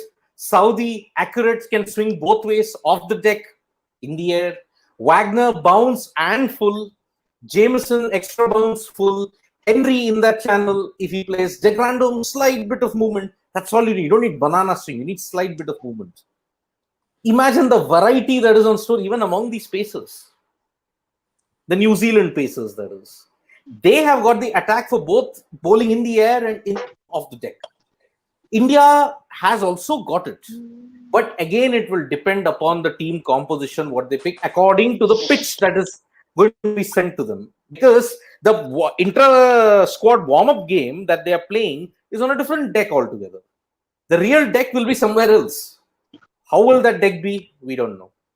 Who judges the conditions better, Kohli or Williamson? And Williamson's often read conditions much more brilliantly than Kohli. I mean, absolutely. The mind goes back to 2016 World T20, ICC World T20 in Nagpur. He benched Saudi and Bolt, and he packed it with 4 spinners. Saudi and Bolt didn't play a single game in that World Cup. Single game. And they won all 4 games, all 4 league games. That was genius. That is genius. Again, unfortunately, for 2 days, I think on the 18th or the 20th of June, the weather is not looking good in Southampton. There's 94% chances of rain on the first day. There is 70% chances of rain on the 3rd day. So whatever it is, they'll have to go all out on days 2, 4, and 5. And that can be done with having 5 pace bowlers going at you. Yep. See, that's why, because of the amount of rain also predicted, plus it's Southampton in June, that's why I was putting out this point. Why would India go with 2 spinners when it's raining so much, when it's so much overcast, when it's June, and Southampton, it's not the same in June and September. So that's why I think India, it'll be stretched to play, 2 spinners in those conditions. Okay, and I'm going to say it again. My counter to that is immediately you bowl your best bowlers, and your best 2 bowlers are Ashwin and Jadeja. You can't. It's like telling England to leave out Broad and Anderson. No, but Norman, what if it's a green top with overcast conditions? What will you do with Jadeja and Ashwin if they are not able to pick wickets on those conditions? I'll quote Shane Warne: If it seams, it spins. If it bounces, it spins. No, that's correct. But you are talking about Shane Warne. If I had couple of Shane Warnes in this team, I would play them as 8 days of the week, not just 7. But hang on, Ashwin's in that. Ashwin could well one day go past Shane Warne. One day, yes, we are talking about one day. He's not there right now. But my point is, that in those conditions, what if those pacers become more potent than the spinners? Then they become your best bowler for the conditions. It's about condition. It's not It's not like an omnipresent thing. New Zealand batters are more able to handle the bowling attack of India than India are to handle New Zealand's bowling attack. Absolutely. So they'll be put off by having spinners. I think they'll be put off by having spinners. It'll have more of an effect on New Zealand to have spin bowlers to face. Good spin bowlers. Very good spin bowlers. New Zealand spin bowlers are simply just not good enough. But Norman, in conditions not friendly to spin, those spinners become like flat deck bowlers where ball is doing nothing and it's just coming onto the bat. Then what would you do in those situations? Yeah, You would I'm then. disagreeing with you. I'm vehemently disagreeing with you. I think they're going to. My thoughts Okay, are we'll ask others. Let's ask Siddharth. Siddharth and Gil, come on, guys. First, Siddharth. Gil. So, Gil.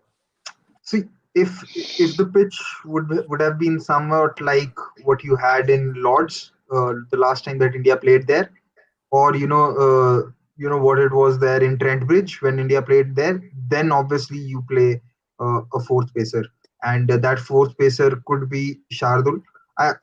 But if it's anything like what it is usually in Southampton, then I think playing two spinners is fine. The other issue with the fourth pacer that we are talking of here is that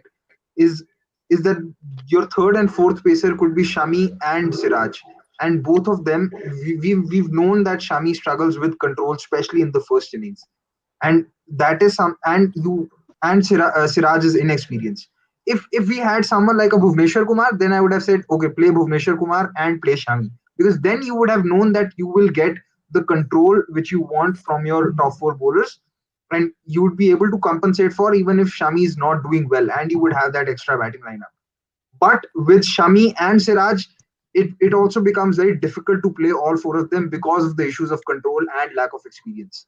So hence, I again come back to playing both Jadeja and Ashwin.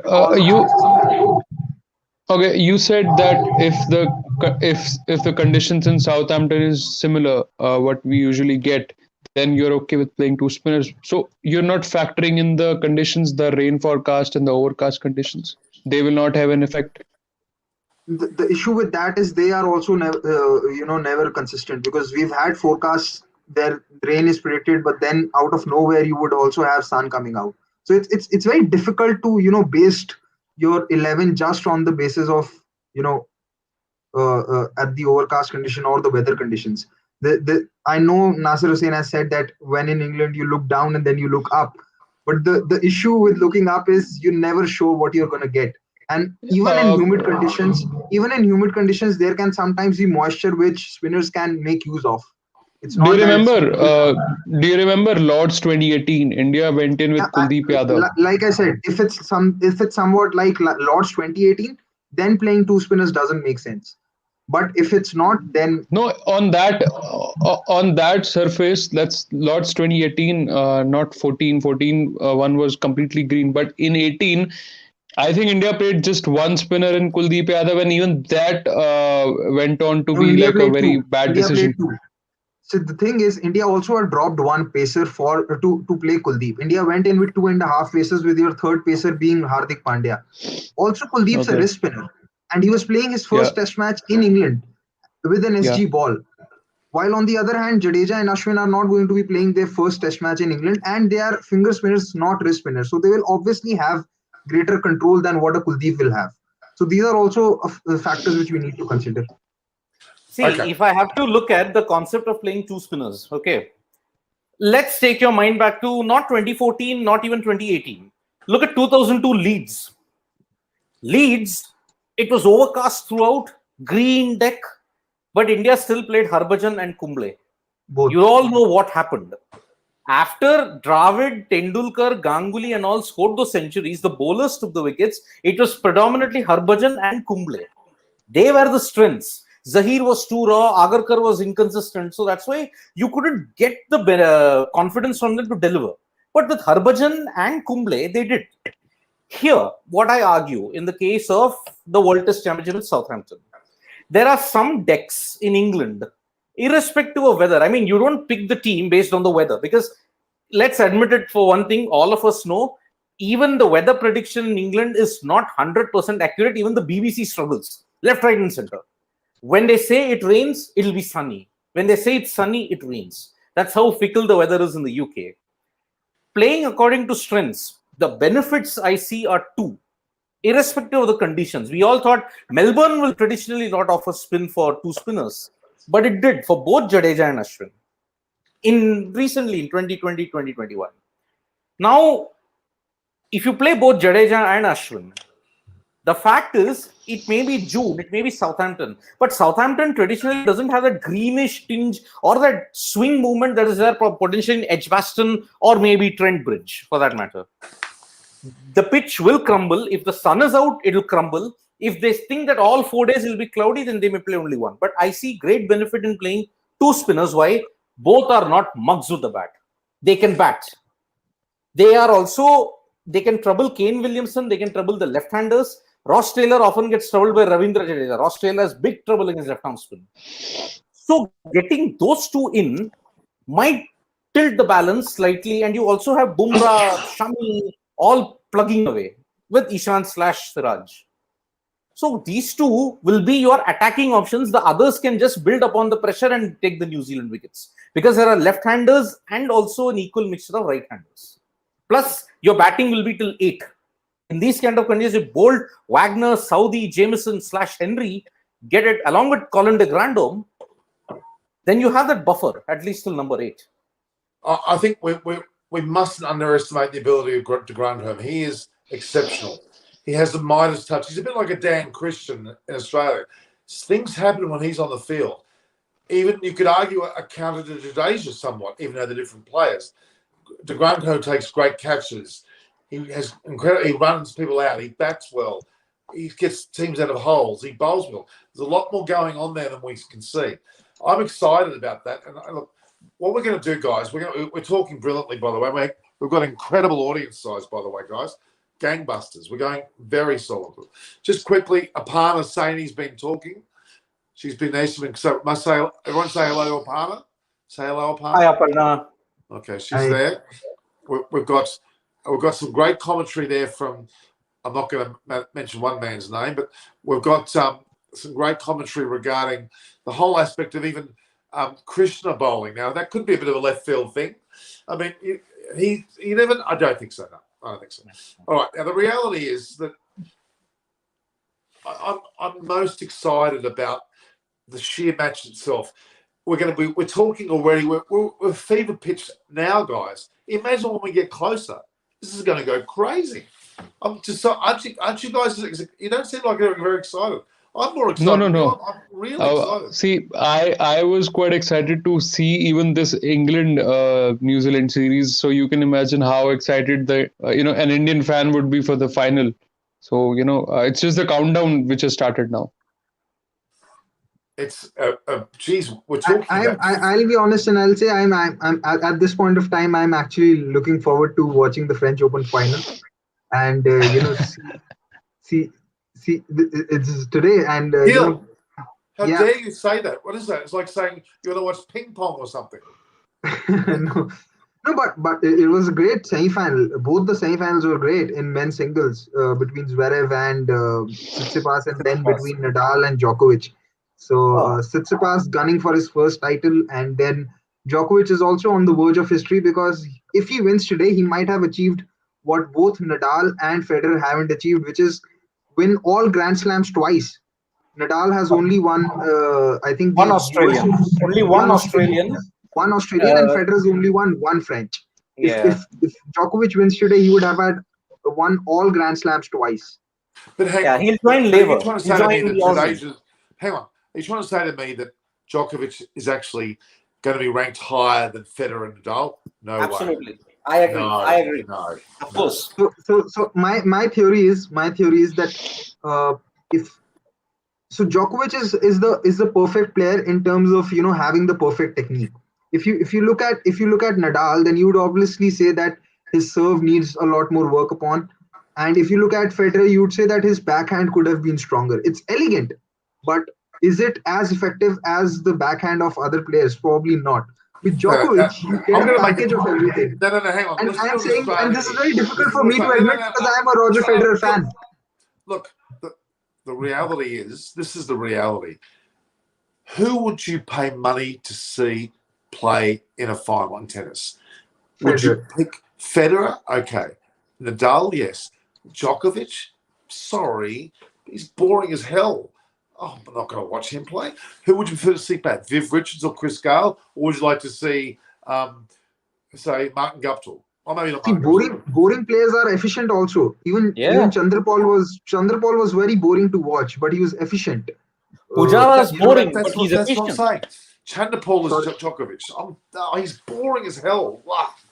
I'm not denying that they're not boring, but I'm saying that they're efficient as anything. Because they're boring, hence they're efficient. Look. Volkswagen are efficient. Who has beaten Nadal twice? Who has beaten Nadal twice in the French Open? Djokovic. Who has beaten Federer at his peak, even on grass? Djokovic. Who has a better head-to-head record against both Nadal and Federer? It's Djokovic. But who's the best player on grass ever? Federer. Who's the best player on clay ever? Sampras. Nadal. Sampras. For me, it's Sampras. Okay. But it's not Djokovic. I like Nadal and Djokovic because Nadal, for the sheer bruteness that he used to ensure that Federer's game was broken down systematically. Okay. I love that. Let's get back to cricket now. Gil, what have you started here with your bloody French Open? Let's talk about go on to some French television show and talk about bloody tennis. I like tennis, but not enough to talk about cricket. Your country is about to play in the World Test Championship, and you're not excited? I'm shocked. What's going on here? It's not about not. Look, I'm supporting the Black Caps, so that's why I'm excited for the Black Caps, not for the Indian team. It's not about not being excited. It's about taking it one day at a time. You know, I don't want to be so excited that when the actual game comes, I'm like, okay, this is just another game. So the excitement will kick in, but I was actually very fondly watching the Test match between South Africa and West Indies as well, and Andrew Nokia and Kagiso Rabada were breathing fire. I just checked the numbers yesterday. Kagiso Rabada now has the best strike rate in Test cricket history for anyone who's taken more than 200 wickets. That is no mean feat. He takes the wicket. He takes the wicket less than every 7 overs. He's just overtaken that record from Dale Steyn, who has a strike rate of 42. His is 41.3, and they're just very, very close in terms of averages as well. Someone like Dale Steyn has an average. South Africa can't bat. They've got Quinton de Kock. That's it. The rest are Dean Elgar. The rest are rubbish. Absolutely. Van der Dusen's good. No, rubbish. They've got a crap batting lineup. I only watched de Kock and maybe a bit of Dean Elgar. That's the rest are rubbish. They're sadly. But you don't find Elgar boring? Well, he can bat well. But Elgar's he's a proven batter. He's done well. The reality is South Africa's batting's crap. Rabada's a great bowler, no doubt. And they've come out firing to prove a point because they've been bagged. South Africa have been lambasted the last few months about their cricket, and they've come back hard. But it is against the West Indies. So I'm not exactly sure. West Indies running hot and cold as well. And by the way, guys, neither of these sides are anywhere near the World Test Championship. Neither of them. South Africa and West Indies are not even half close. And this series is useless as well. It's not a part of the first cycle. It's not the part of the second cycle. No. This one is the part of the second cycle. And in fact, no. I read somewhere that this was supposed to be played last year. No. I read somewhere this was supposed to be played last year. Actually, it was part of the first cycle, and I also read that the second cycle cannot start before the final of the first cycle. So I think India-England series will be the first one in the next cycle, and then West Indies-Pakistan. This is not a part of it. I think it is. All right. I want some clarity as to. I want some clarity as to. We're not going to be able to announce our sides personally yet. But Siddharth, who's walking around, I'm not sure what Siddharth's doing. But new room. I want you guys in the commentary, not the live chat, but post. I want you to put your teams down, okay? And we'll get our viewers to comment on your teams, okay? For both, is it okay? After the live show's taken, all four of us will put both our Indian and New Zealand teams up, okay? Our 11s. Okay. And no fence sitting. No fence sitting. Don't give me this weather here or Casual talks about whether Elton John's playing music or not. I don't want to know. I want to know you're 11. Okay? And you're going to stick your neck out now, all four of us. We're going to. Gil, are you listening? Yeah. I was just commenting that.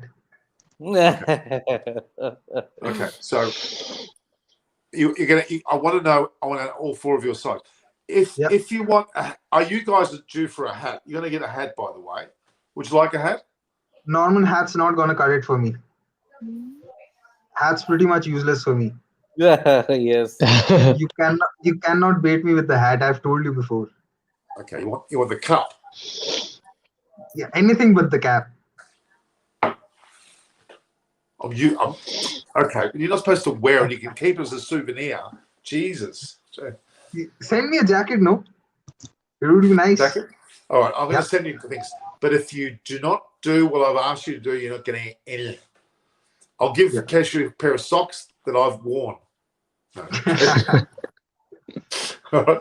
And I was going to say, Siddharth, you can have my underwear, but no, that's not a good thing to tell about television. Oh, I get the underwear. Keshav gets the sock. I don't know who's the lucky one in this. Well, there's a lot to say there. I think Norman is the lucky one. to get rid of him. Gil, I won't get you a bloody hat. Obviously, with a turban, you can't wear a hat. Why don't we get, I know what, I'll get a turban with Eyes on Cricket written on it. How about that? Would you wear that? We'll see how it comes out. Don't tempt me. Don't tempt me. I'll try to. All right.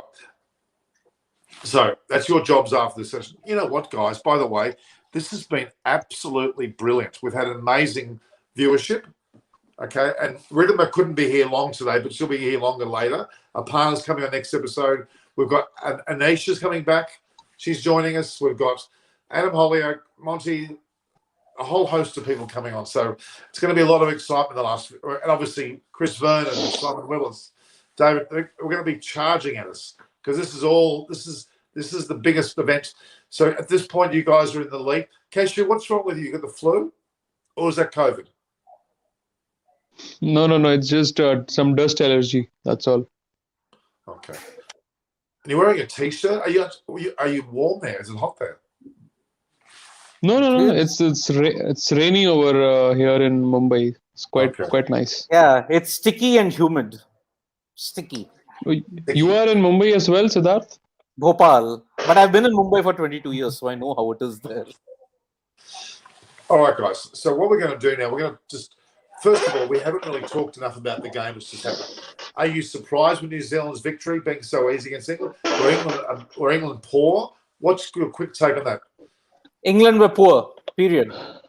Ever since they won that first test in Chennai, I mean, they took New Zealand very lightly. I mean, come on, 1 month you had a gap from when the IPL was cancelled. I mean, postponed. Sorry, when the IPL was postponed till the series. Surely that was enough for the guys to get back into fitness. Surely the likes of Bairstow, surely the likes of Curran, all could have been fit by that time. But then no, you chose to rest them because it's New Zealand. Oh, these Kiwis will not do anything to us. See what has happened. Exactly. 1-0. Third consecutive win for New Zealand. By the way, third consecutive win. 2017, 2019, 2021. So you take New Zealand lightly. New Zealand exposed England to be the ostrich. When the crisis comes, their head is in the sand and you get shot behind. That's what has happened. So poor, very, very poor. When they come back, when the big stars come back against India, maybe it might make a difference. But you heard the analysis by Nasir Hussain today. Yesterday, it was brutal. He was saying, why can't you play normal cricket? Why not? They are not playing normal cricket. They're just caught between aggression and caution. And it's reflecting. Look at the batting. If that England team... Yeah, Gil? There's this another thing. I think they're too hell-bent on playing Joss Butler or, Bairstow or Foakes as a keeper batsman only.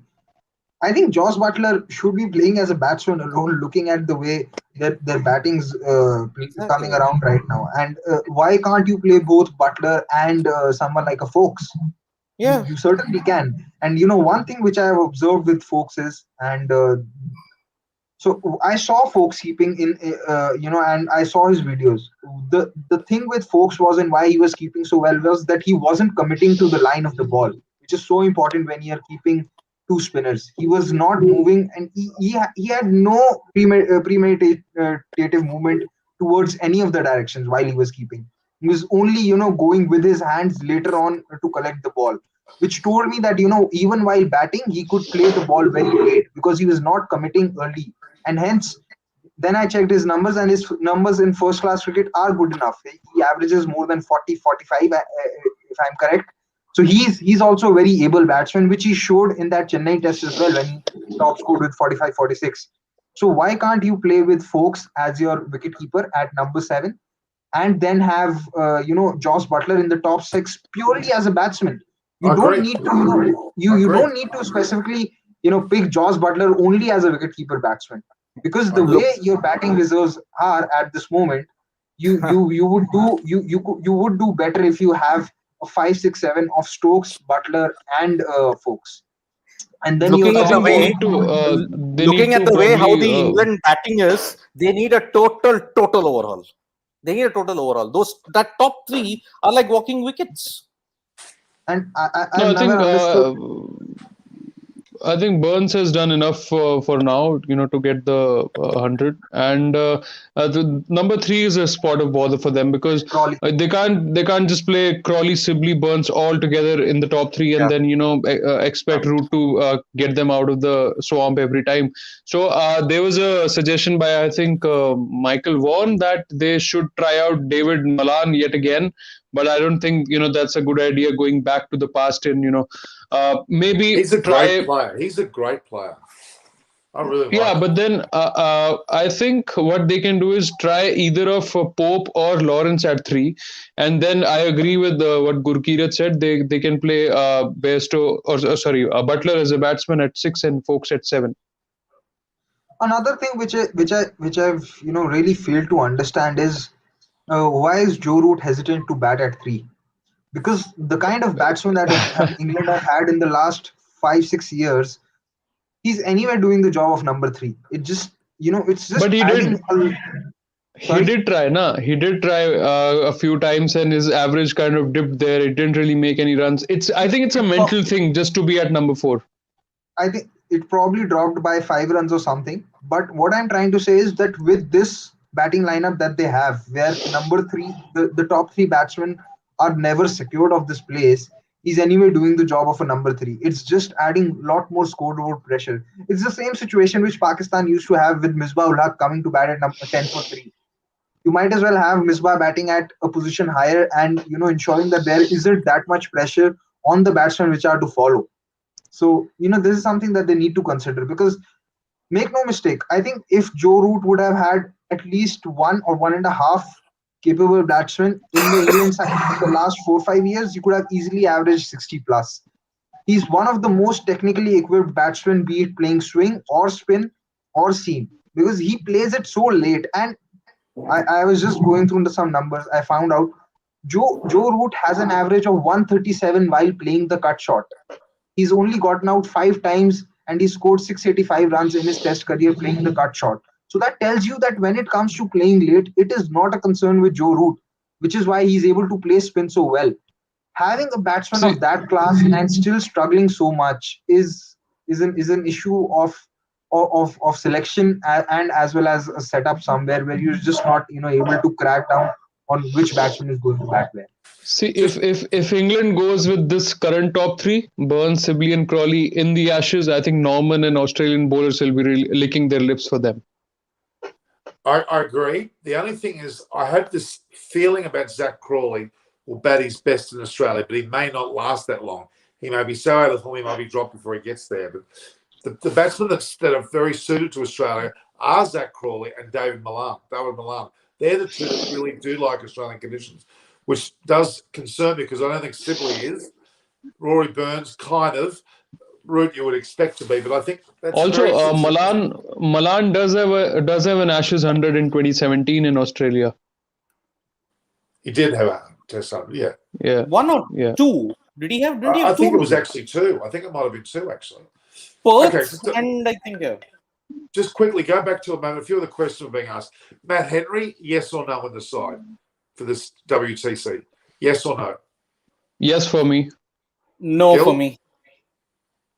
Gil? No for I'm me. going to say no. I'm going to say no, even though he deserves to be there. I'm sorry, he just can't fly in from one performance. He may have played his performance well a game early, perhaps. Okay. The other question was Agarwal is still being questioned as to whether he should be in the mix for this. Should he or shouldn't he be? No. Not yet. No, not yet.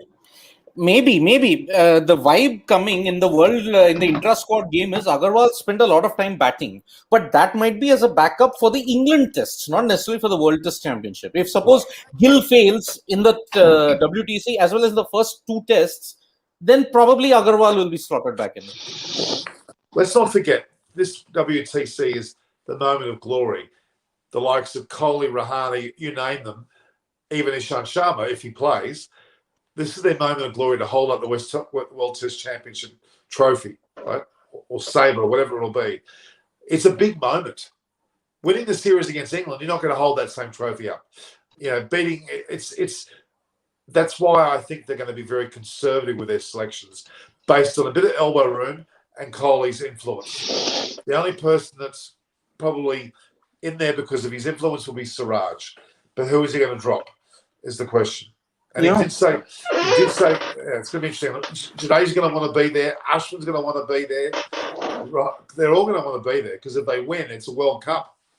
Although you said that it might be a lot more memorable to win the World Test Championship than the England series, but beating any team over a course of 5 Test match series is always a lot more tougher than beating any team over the course of 1 Test match. No doubt it's tougher, but the trophy waving in 30 years' time to win the first World Test Championship, because it's going to grow. It's not going anywhere. It's not going to be. It's in now. It's in for good. Okay, I can assure you. But I think I think if India wins this inaugural World Test Championship final, I think we are in for a good few years to come in the context of WTC. But if India loses, I think it might lose the gloss or the importance. It's very much like the format that was there in the 2007 World Cup. If you personally ask, absolutely, that's the best format that has been there at the Cricket World Cup, because it has allowed the lower nations to come and play in the next stage. It's given that chances for those upsets which actually make any world event memorable. You tend to remember world upsets of a football World Cup lot much more than a good game between two sides. So. And somewhere I think these world events are made up of upsets. They make for such great stories. You go back to the 99 World Cup, you will find out that when Bangladesh won against Pakistan, they declared a national holiday the next day. You look back at Sri Lanka's the upset by Kenya versus Sri Lanka. West Indies in 96. 96, yeah. In 96, they bowled out West Indies on 93. Everyone remembers that. So I think what Keshav has said is right there. People forget Zimbabwe actually defeated Australia in 2007 T20 World Cup. Yeah. And wasn't that when Andrew Simons was drunk? No, that was 2005 and 9 that time, not at that time. Anyway, Zimbabwe beat Australia in 1983. People talk about that. Yeah, Duncan Fletcher. Yep. Yeah. So Keshav's right here that if India win, then the WTC has a future. If India don't, then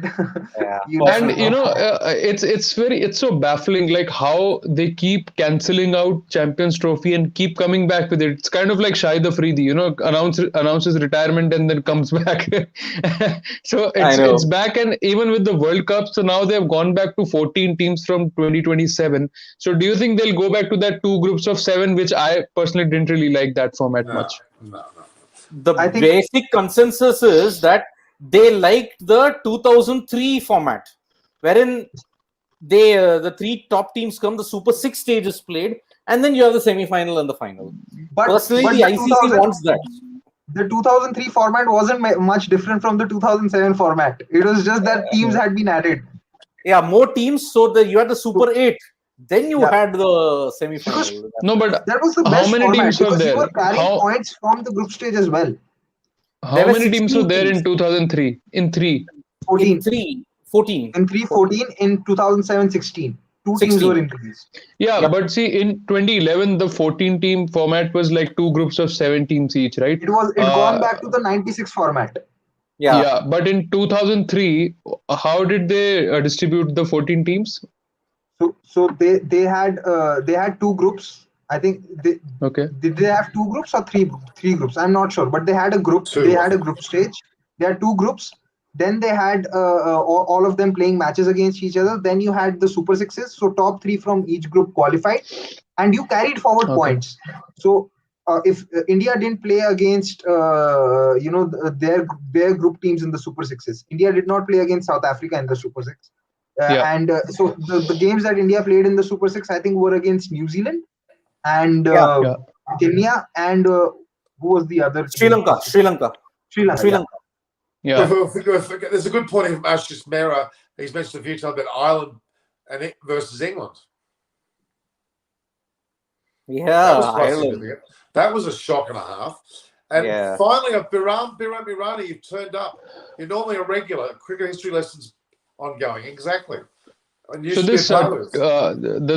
the new format from 27 and 31, so 14 teams. What kind of format do you think it's coming? I certainly don't want the 2011 format because it's kind of like it's such an easy way out after that. I think in 2015 also we had the same format, right? 2011 after the format was same. The format was same. yeah, and I like the 2019 more, even though the associate teams were lesser. But at least it's fair. Like you get to play 9 games. Everyone is playing everyone. So maybe For me- can they play? Can they play everyone once in the 14 team format as well? No, broadcastically, for broadcasting logistics, it will be too difficult because 92, the main reason why it went from the group stage to a round robin thing is because of 9 teams. South Africa were the 9th edition, so everybody Yeah. couldn't be in the group, so you had to play everyone. The same happened in 96 with all the addition of the teams. But again, how much priority does the ICC give to the minnows? Because see, the main story in 2007 was not Australia winning again. It was Ireland's wins against Pakistan. And And against Bangladesh against India. and Bangladesh. Yeah. The Bangladesh I was remember, a great destination. the people had actually booked a lot of tickets for the supposed India versus Pakistan, which ended up being a Bangladesh versus Ireland game. Exactly. One of the most exciting matches. There were 2 exciting matches. which also by the way Ireland won. Ireland won Yes. that game. They won 2 and tied 1. Let me tell you the 2 most exciting test matches I've ever seen. Oh, sorry, not only test matches, but 2 matches. One was India versus Pakistan at Chinnaswamy Stadium in Bangalore when Shoaib Akhtar was bowling, and that was in 2008. Yes. The excitement was amazing, and Shoaib Akhtar was getting the crowd worked up. It was magnificent. I really loved that. The other Ganguly game was, 239, right? Ganguly 239. exactly. Yeah. That's 2007 then, not 2008. I thought it was 2008. I'm No. sorry, 2008. 2008, 7. Australia came to India. I can pull the photo out. I've got the photo. It might be 2007. Okay. Then there's the game between India and Pakistan yet again at Adelaide Oval in the 2015 World Cup. Yeah. The atmosphere was electric, especially because it wasn't in India, it wasn't in Pakistan. I felt like I was in either one of those countries. It was absolutely magnificent. 2 of my favorite matches. Yeah. But unfortunately, now the India versus Pakistan rivalry has lost its edge. I mean, because Pakistan's batting is so much under decline, now the rivalry is tilted towards India. So that edge is not there. I mean, in the past, in the 90s, you had people who you would really want to hate.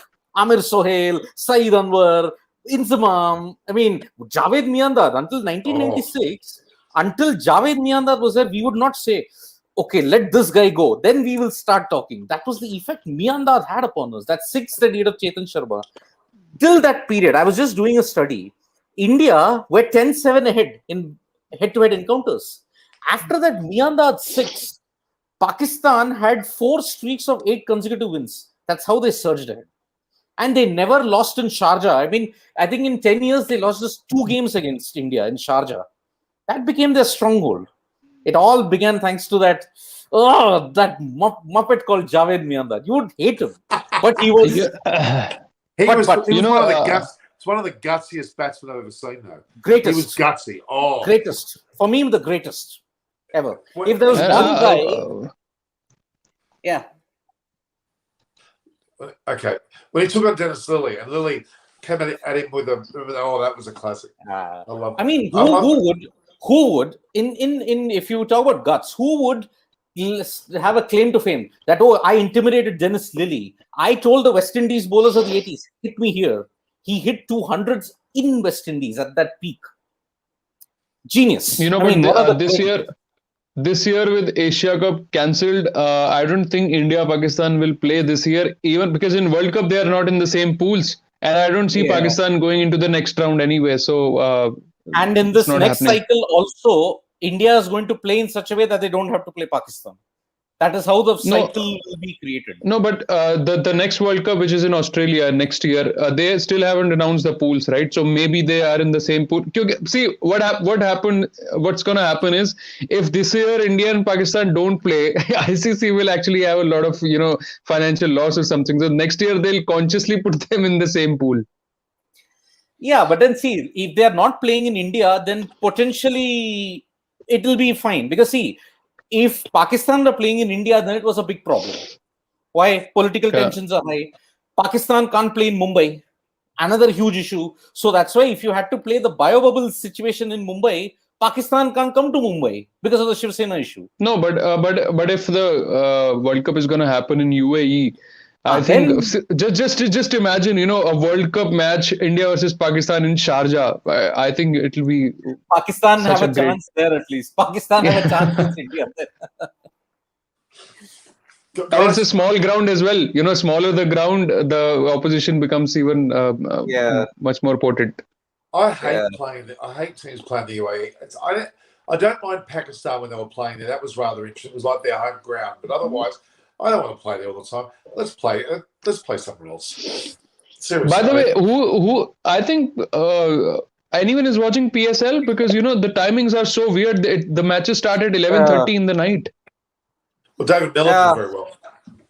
I've been to a match in the UAE at Dubai Stadium, and we had to stop the game while the Sultan of something or other turned up in his helicopter, landed in the middle of the field, got out, walked to the middle of the field, walked up to his royal box, and then the helicopter left. It was hilarious. And I called out, get on with it. I wasn't very popular. I mean, if the Sheikh comes and if you're playing, you have to stop everything. That's the thing in the UAE. The Sheikh, his command, his diktat is final. If I come, you have to stop the game. That's the thing that they have. I don't know if you guys know this. So I used to cover hockey games as well in between. And really? India were playing Malaysia in Malaysia. So what happens is, was it Azlan Shah? Azlan Shah also, and then there have been bilateral series as well. So at around 5 p.m. there's the time for Azan, and when the Azan happens, they also cut down the broadcast. They take a break and everything. It's for 2 to 3 minutes, but they stop everything at the time of Azan. Yep. Their evening play. Yeah. They do. By the way, I wanted. Sorry. Yeah. No, I was asking Norman that I think we should end this now. It's been 2 hours. Yeah. Before we leave, I wanted to ask, because I was not on the previous streams. What did you make of the decision of Shikhar Dhawan being the captain on Sri Lanka tour? Did I make the decision? Yes, I did say that. I did say Shikhar Dhawan should be the captain. I think it's a good move. I think it is a very good move because he deserves it. He's actually very good influence over batters he bats. Like Prithvi Shaw speaks very highly of him, doesn't he? I think he's a great player, and Bhuvi Kumar, who probably could have been in the mix for this. Do you think he should have been here in England? Bhuvi? No, but his fitness is a concern. I think I think it was either a call between Bhuvneshwar or Shikhar.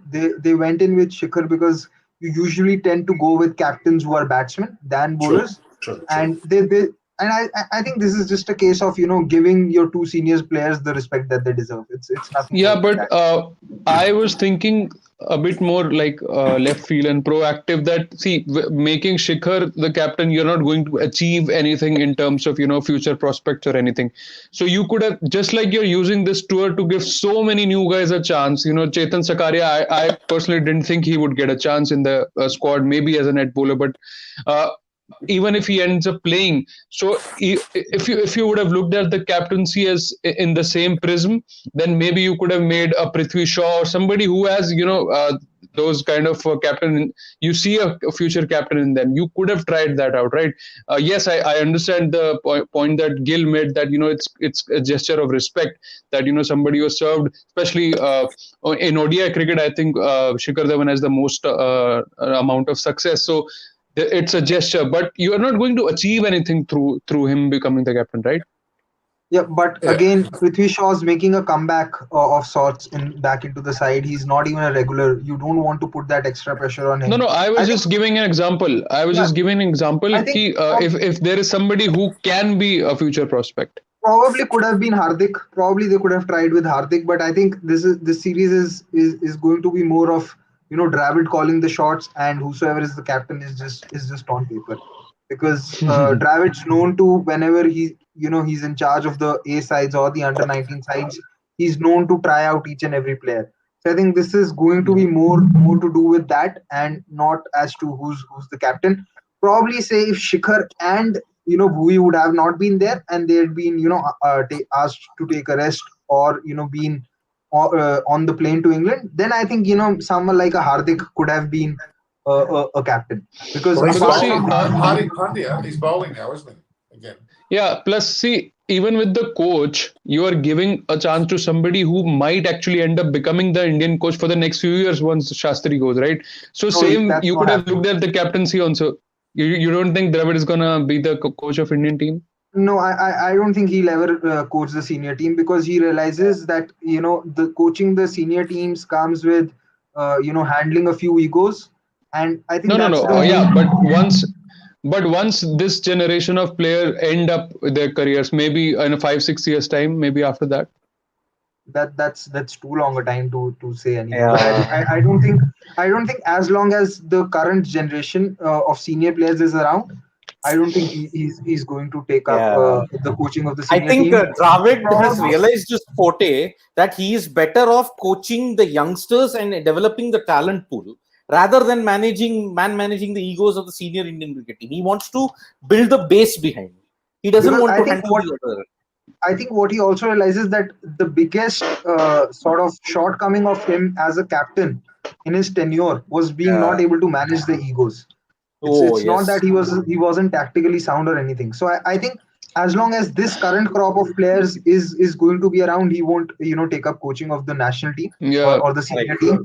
Probably when someone like a Shreyas or a Rahul takes up captaincy, then he might come into the picture, but not before. Okay, just quickly, we've got some points there. It looks as though, because of this result between England and New Zealand go to 1, India's 2, Australia go up to 3. I don't know how that's possible, and England go to 4. How does Australia go up when they've not played anything? No, because see, England lost a series at home, so I think they would have lost points. I can get that though, but it still doesn't make any sense. The other question is, how good was with Latham's captaincy? Very commendable. Very, very commendable. Latham's captain was very good. Yeah. And the last question, the dreaded question: imagine a draw. I will be so ticked off if there's a draw in this match. I will be fuming. For New Zealand, yet again, to be holding up a cup as an also ran, tied rubbish. That's just rubbish. By the way, we should also tell people that, even though there is a 6th reserve day for this test match, it's not like just to get a result, you'll go to the 6th day. It's only for the number of overs that are not that are lost due to rain or any other reason. Just to make up those lost overs, they can go to the 6th day. It's not like if you need if you had full play for 5 days, you need like 80 runs to win, and you can go to 6th day. That's not going to happen. No, I don't think. I don't think they'll go to the reserve day if half a day is washed out. I think they'll only go to the reserve day if a full day is washed out. And that too only if a result is possible. Yeah. Because if suppose day 1 is washed out, you have full day at day 2, day 3 is washed out, day 4 and 5. But again, if New Zealand are 300 for 2 and they have already set a target of 376 heading into day 5, I don't think they'll go into the reserve day. So I guess they will just abandon it at that time and declare it a draw. Okay. Yeah, let's hope that's not going to happen. Birmingham Rani, I'm gonna scold you for this. Do not. I don't want anyone to start talking about having 3 matches as a final.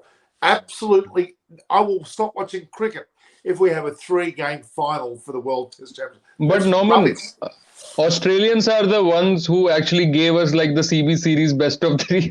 They only gave the idea of 3-match finals. I hate it. I hate it. Norman's not going to buy that. I have tried that. He's not going to buy it. Norman, I think we should go now. I'm so upset if they play 3 matches. They'll never do that. Stop talking about that. We're not going to do that. Under no circumstances. I think for WTC there shouldn't be a final. The team topping the league, that's it. No. Declare them the winner. What? No, that happens if you have a World Cup in 50 over, you have a final. T20, you have a final. No, you got. Yeah, but see, in football, I think in EPL they don't have a final, right? The one topping the league is the winner, if I'm not wrong. No, you're right. You're not wrong there, but it doesn't make it interesting if one team's so far ahead they just win. You've got to make it interesting. Got to have a bit of an edge to it. Okay. Do you agree? Different people, different opinion. So you want to have the top team just win? So what happens if India stumble the foot? No. It's boring. Straight shootout, 1 final, that's it. Exactly. All this tension and excitement, Gil sweating, Keshu sneezing, Sudar, I'm not sure Sudar.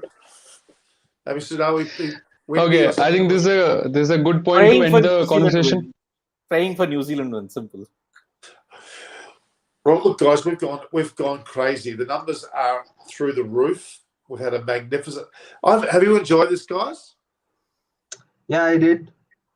But any longer I wouldn't. But any longer I might not. Okay. All right, guys. We might stop it there. You guys can. I'll say goodbye to you all. Siddharth, Gil, and Kesha, you've been fantastic. We're going to have this session every day. I'm just not sure of the time yet, but we'll work out a time.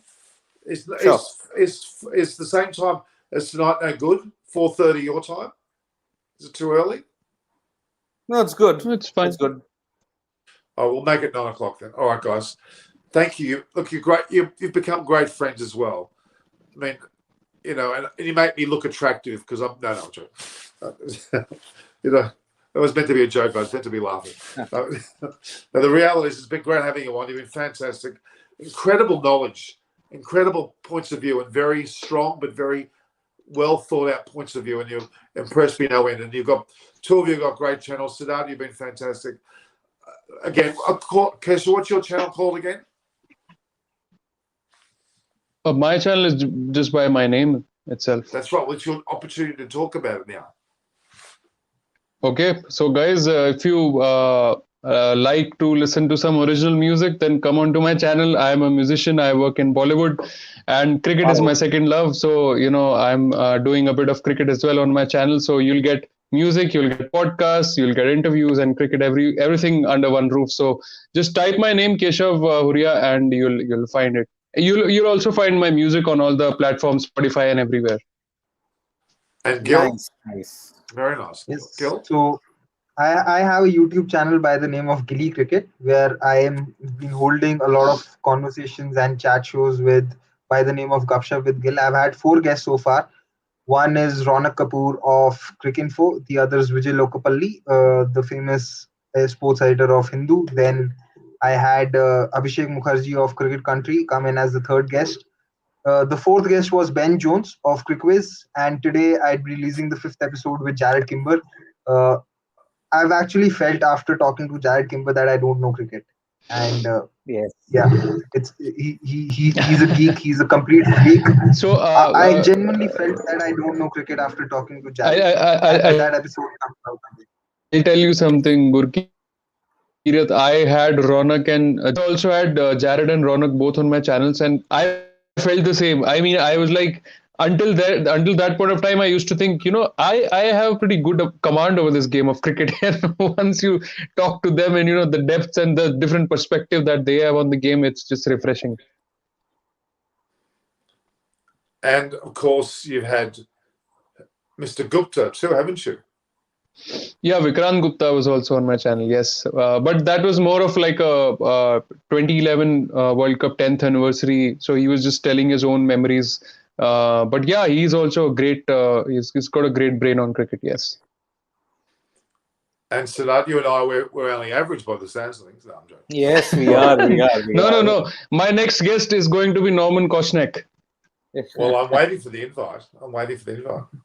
Sure. This coming week. Okay. All right, guys. Thanks, guys. I really loved it. We still have lots of people watching. I'll get you on soon again. Okay, as often as you Bye-bye. can. Yeah. All right, guys. Bye. Ciao, ciao. I'll say goodbye to you all. Ciao, ciao. You have to go. There you go. Wasn't that wonderful, guys? Had some great people on today. We had Riddimer, we had Subhan with his show, that cricket guy. We had Gil with Gilly's cricket. We've had Keshav with his own show.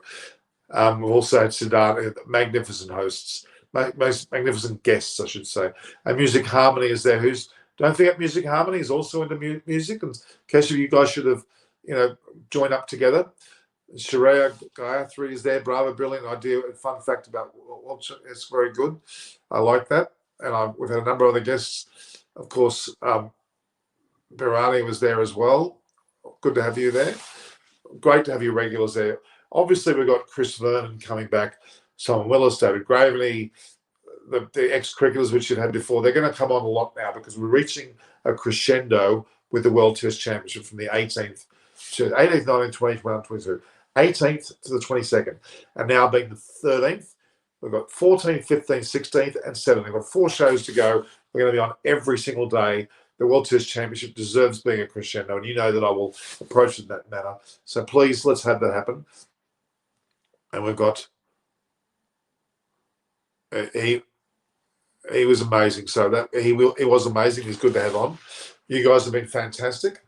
We've had a magnificent show in terms of numbers. I hope you've seen my other videos. I've got quite a few videos out there as well about team reactions, crowd reactions, Australian fan reactions.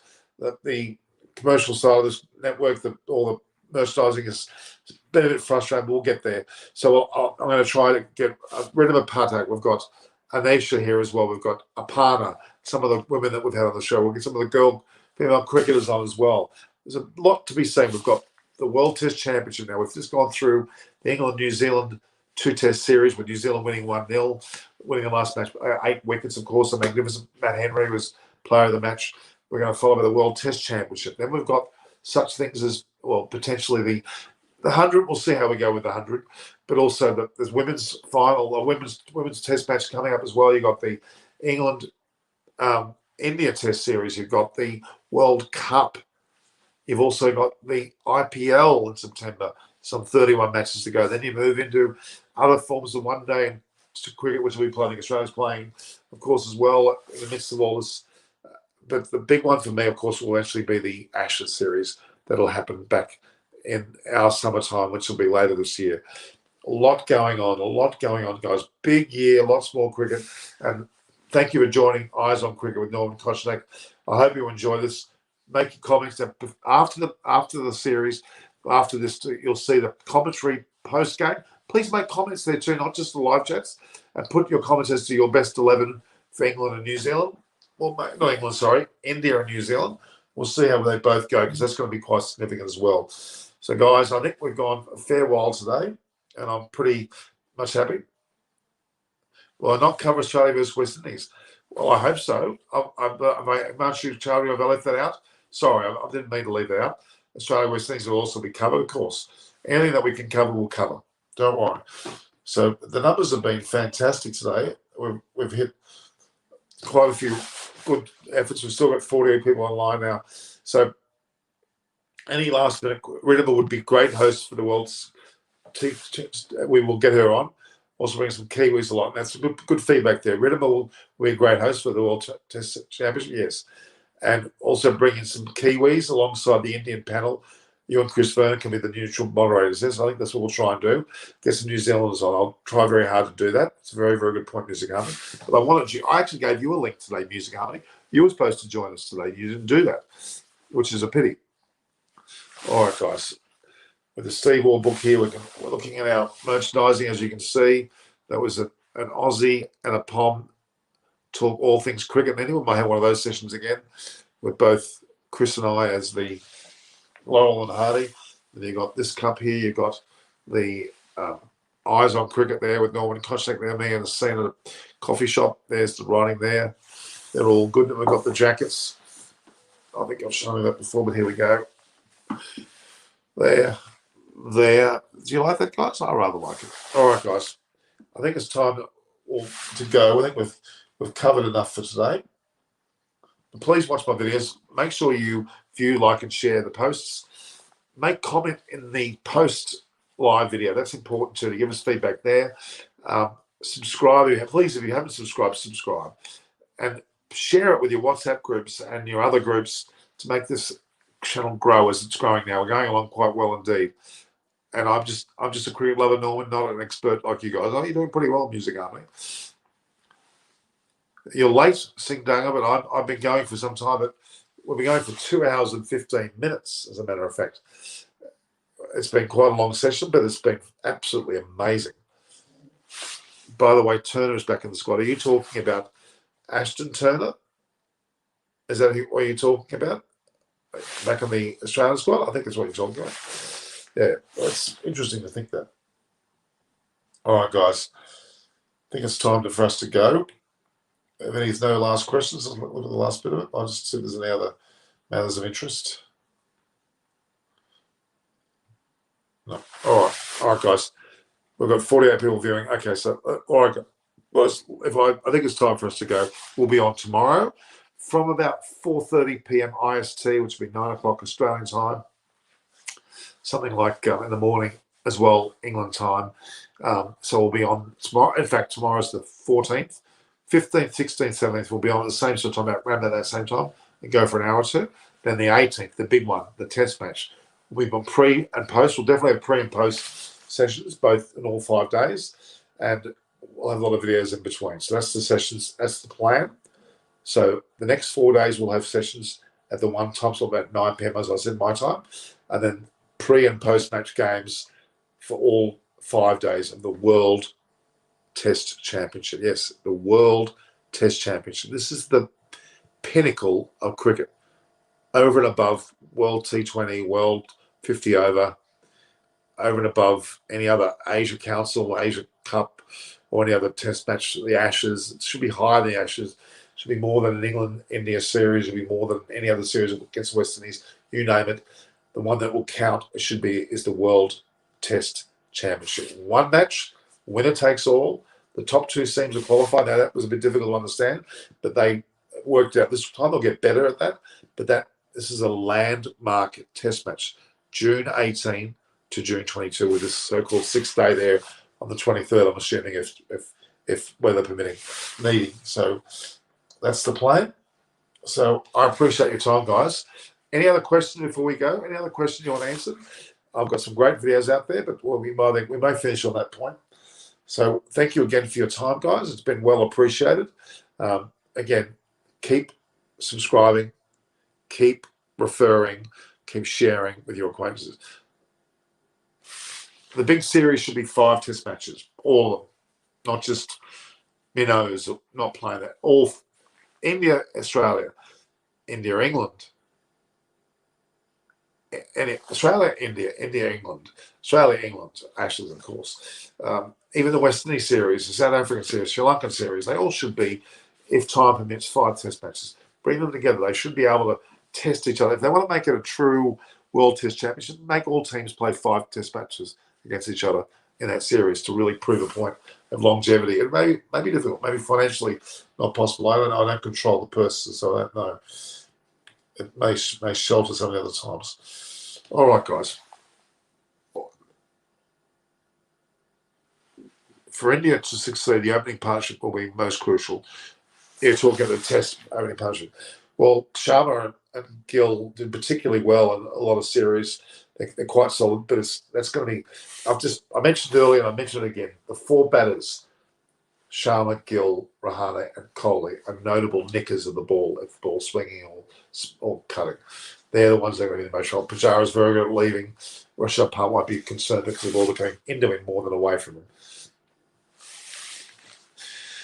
This is the best New Zealand team today. Yeah, getting pretty close to it. They certainly are. I think this is their time. If New Zealand's going to win a World Cup, this is their last, well, not their last, but one of their main times. All right, guys. I'm getting a bit tired. We might have to finish up there. All right? New Zealand's in the golden area. Yeah, they are, but I think India's in the more golden area. But New Zealand, it's their chance. They've got a lot of bowlers coming through there. Let's see them take a risk and take 5 bowlers of pace into the match and leave out Santner or the Patel as a bowling. I think they don't need it to bring those guys in. They can do it with pace. Be bold about it. Be West Indian about it. West Indies in 75 when they beat England in the World Cup, the 50-over World Cup. It was very, very noticeable then that was the case. So, guys, we'll have to go now. All right? Any last question? If India get 350 plus, first they will win. I would agree with that. If anything goes 350 plus the first innings of a test match, 350, 450, go up to 450, then they should win the match, yes. New Zealand getting less matches compared to other same teams. What do you think tactical change the team for? They kept us they're well coached. They've got a great captain there in Williamson. He's a leader in the world, not just in their own backyard. So, all right, let me just see what the story is there. We're just about. So again, guys, join me as much as you can the next 4 days, 9 p.m., which will be 4:30 IST, p.m. IST, or around midday England time, and other countries will fit into that as well. Yeah, it's very significant that we do that. All right. So, and that'll be for the next 4 days. The 14th, which is effectively Monday, Tuesday, Wednesday, Thursday, which is the 14th, 15th, 16th, 17th, and the 18th being Friday, which will be the first day of the test, Saturday, Sunday, and then Monday, Tuesday, would potentially Wednesday if weather creates that situation. That's a good question. I think they're more five test series, more of an even balance, better percentage, a bit more transparent with what they're doing. Not that they weren't. It was difficult the first time. They make mistakes. They'll get better. They'll fine tune. They'll see which works and what doesn't work. Faulkner bowling well in the PSL. That's a good point. He is bowling well. So Miller got to go very back score. Yeah, India. I think India will win the World Test Championship. Yes, I do. I think they will. All right, guys, we're going to call it quits there. Any other questions? Don't forget. Answer in the comments after. View, like, and share. Subscribe. Hit the notification button for our next session. All notifications for all sessions, and share through your WhatsApp groups. Let's get more subscribers and make this channel grow. Subscribe, hit the button, just hit the button. It's not going to cost you anything to do that. It's important to me, though, very important to me. Okay, this is Norman Koshek signing off with Eyes on Cricket with Norman Koshek. I hope you enjoyed it. Again, talk to you very soon. All the best, guys.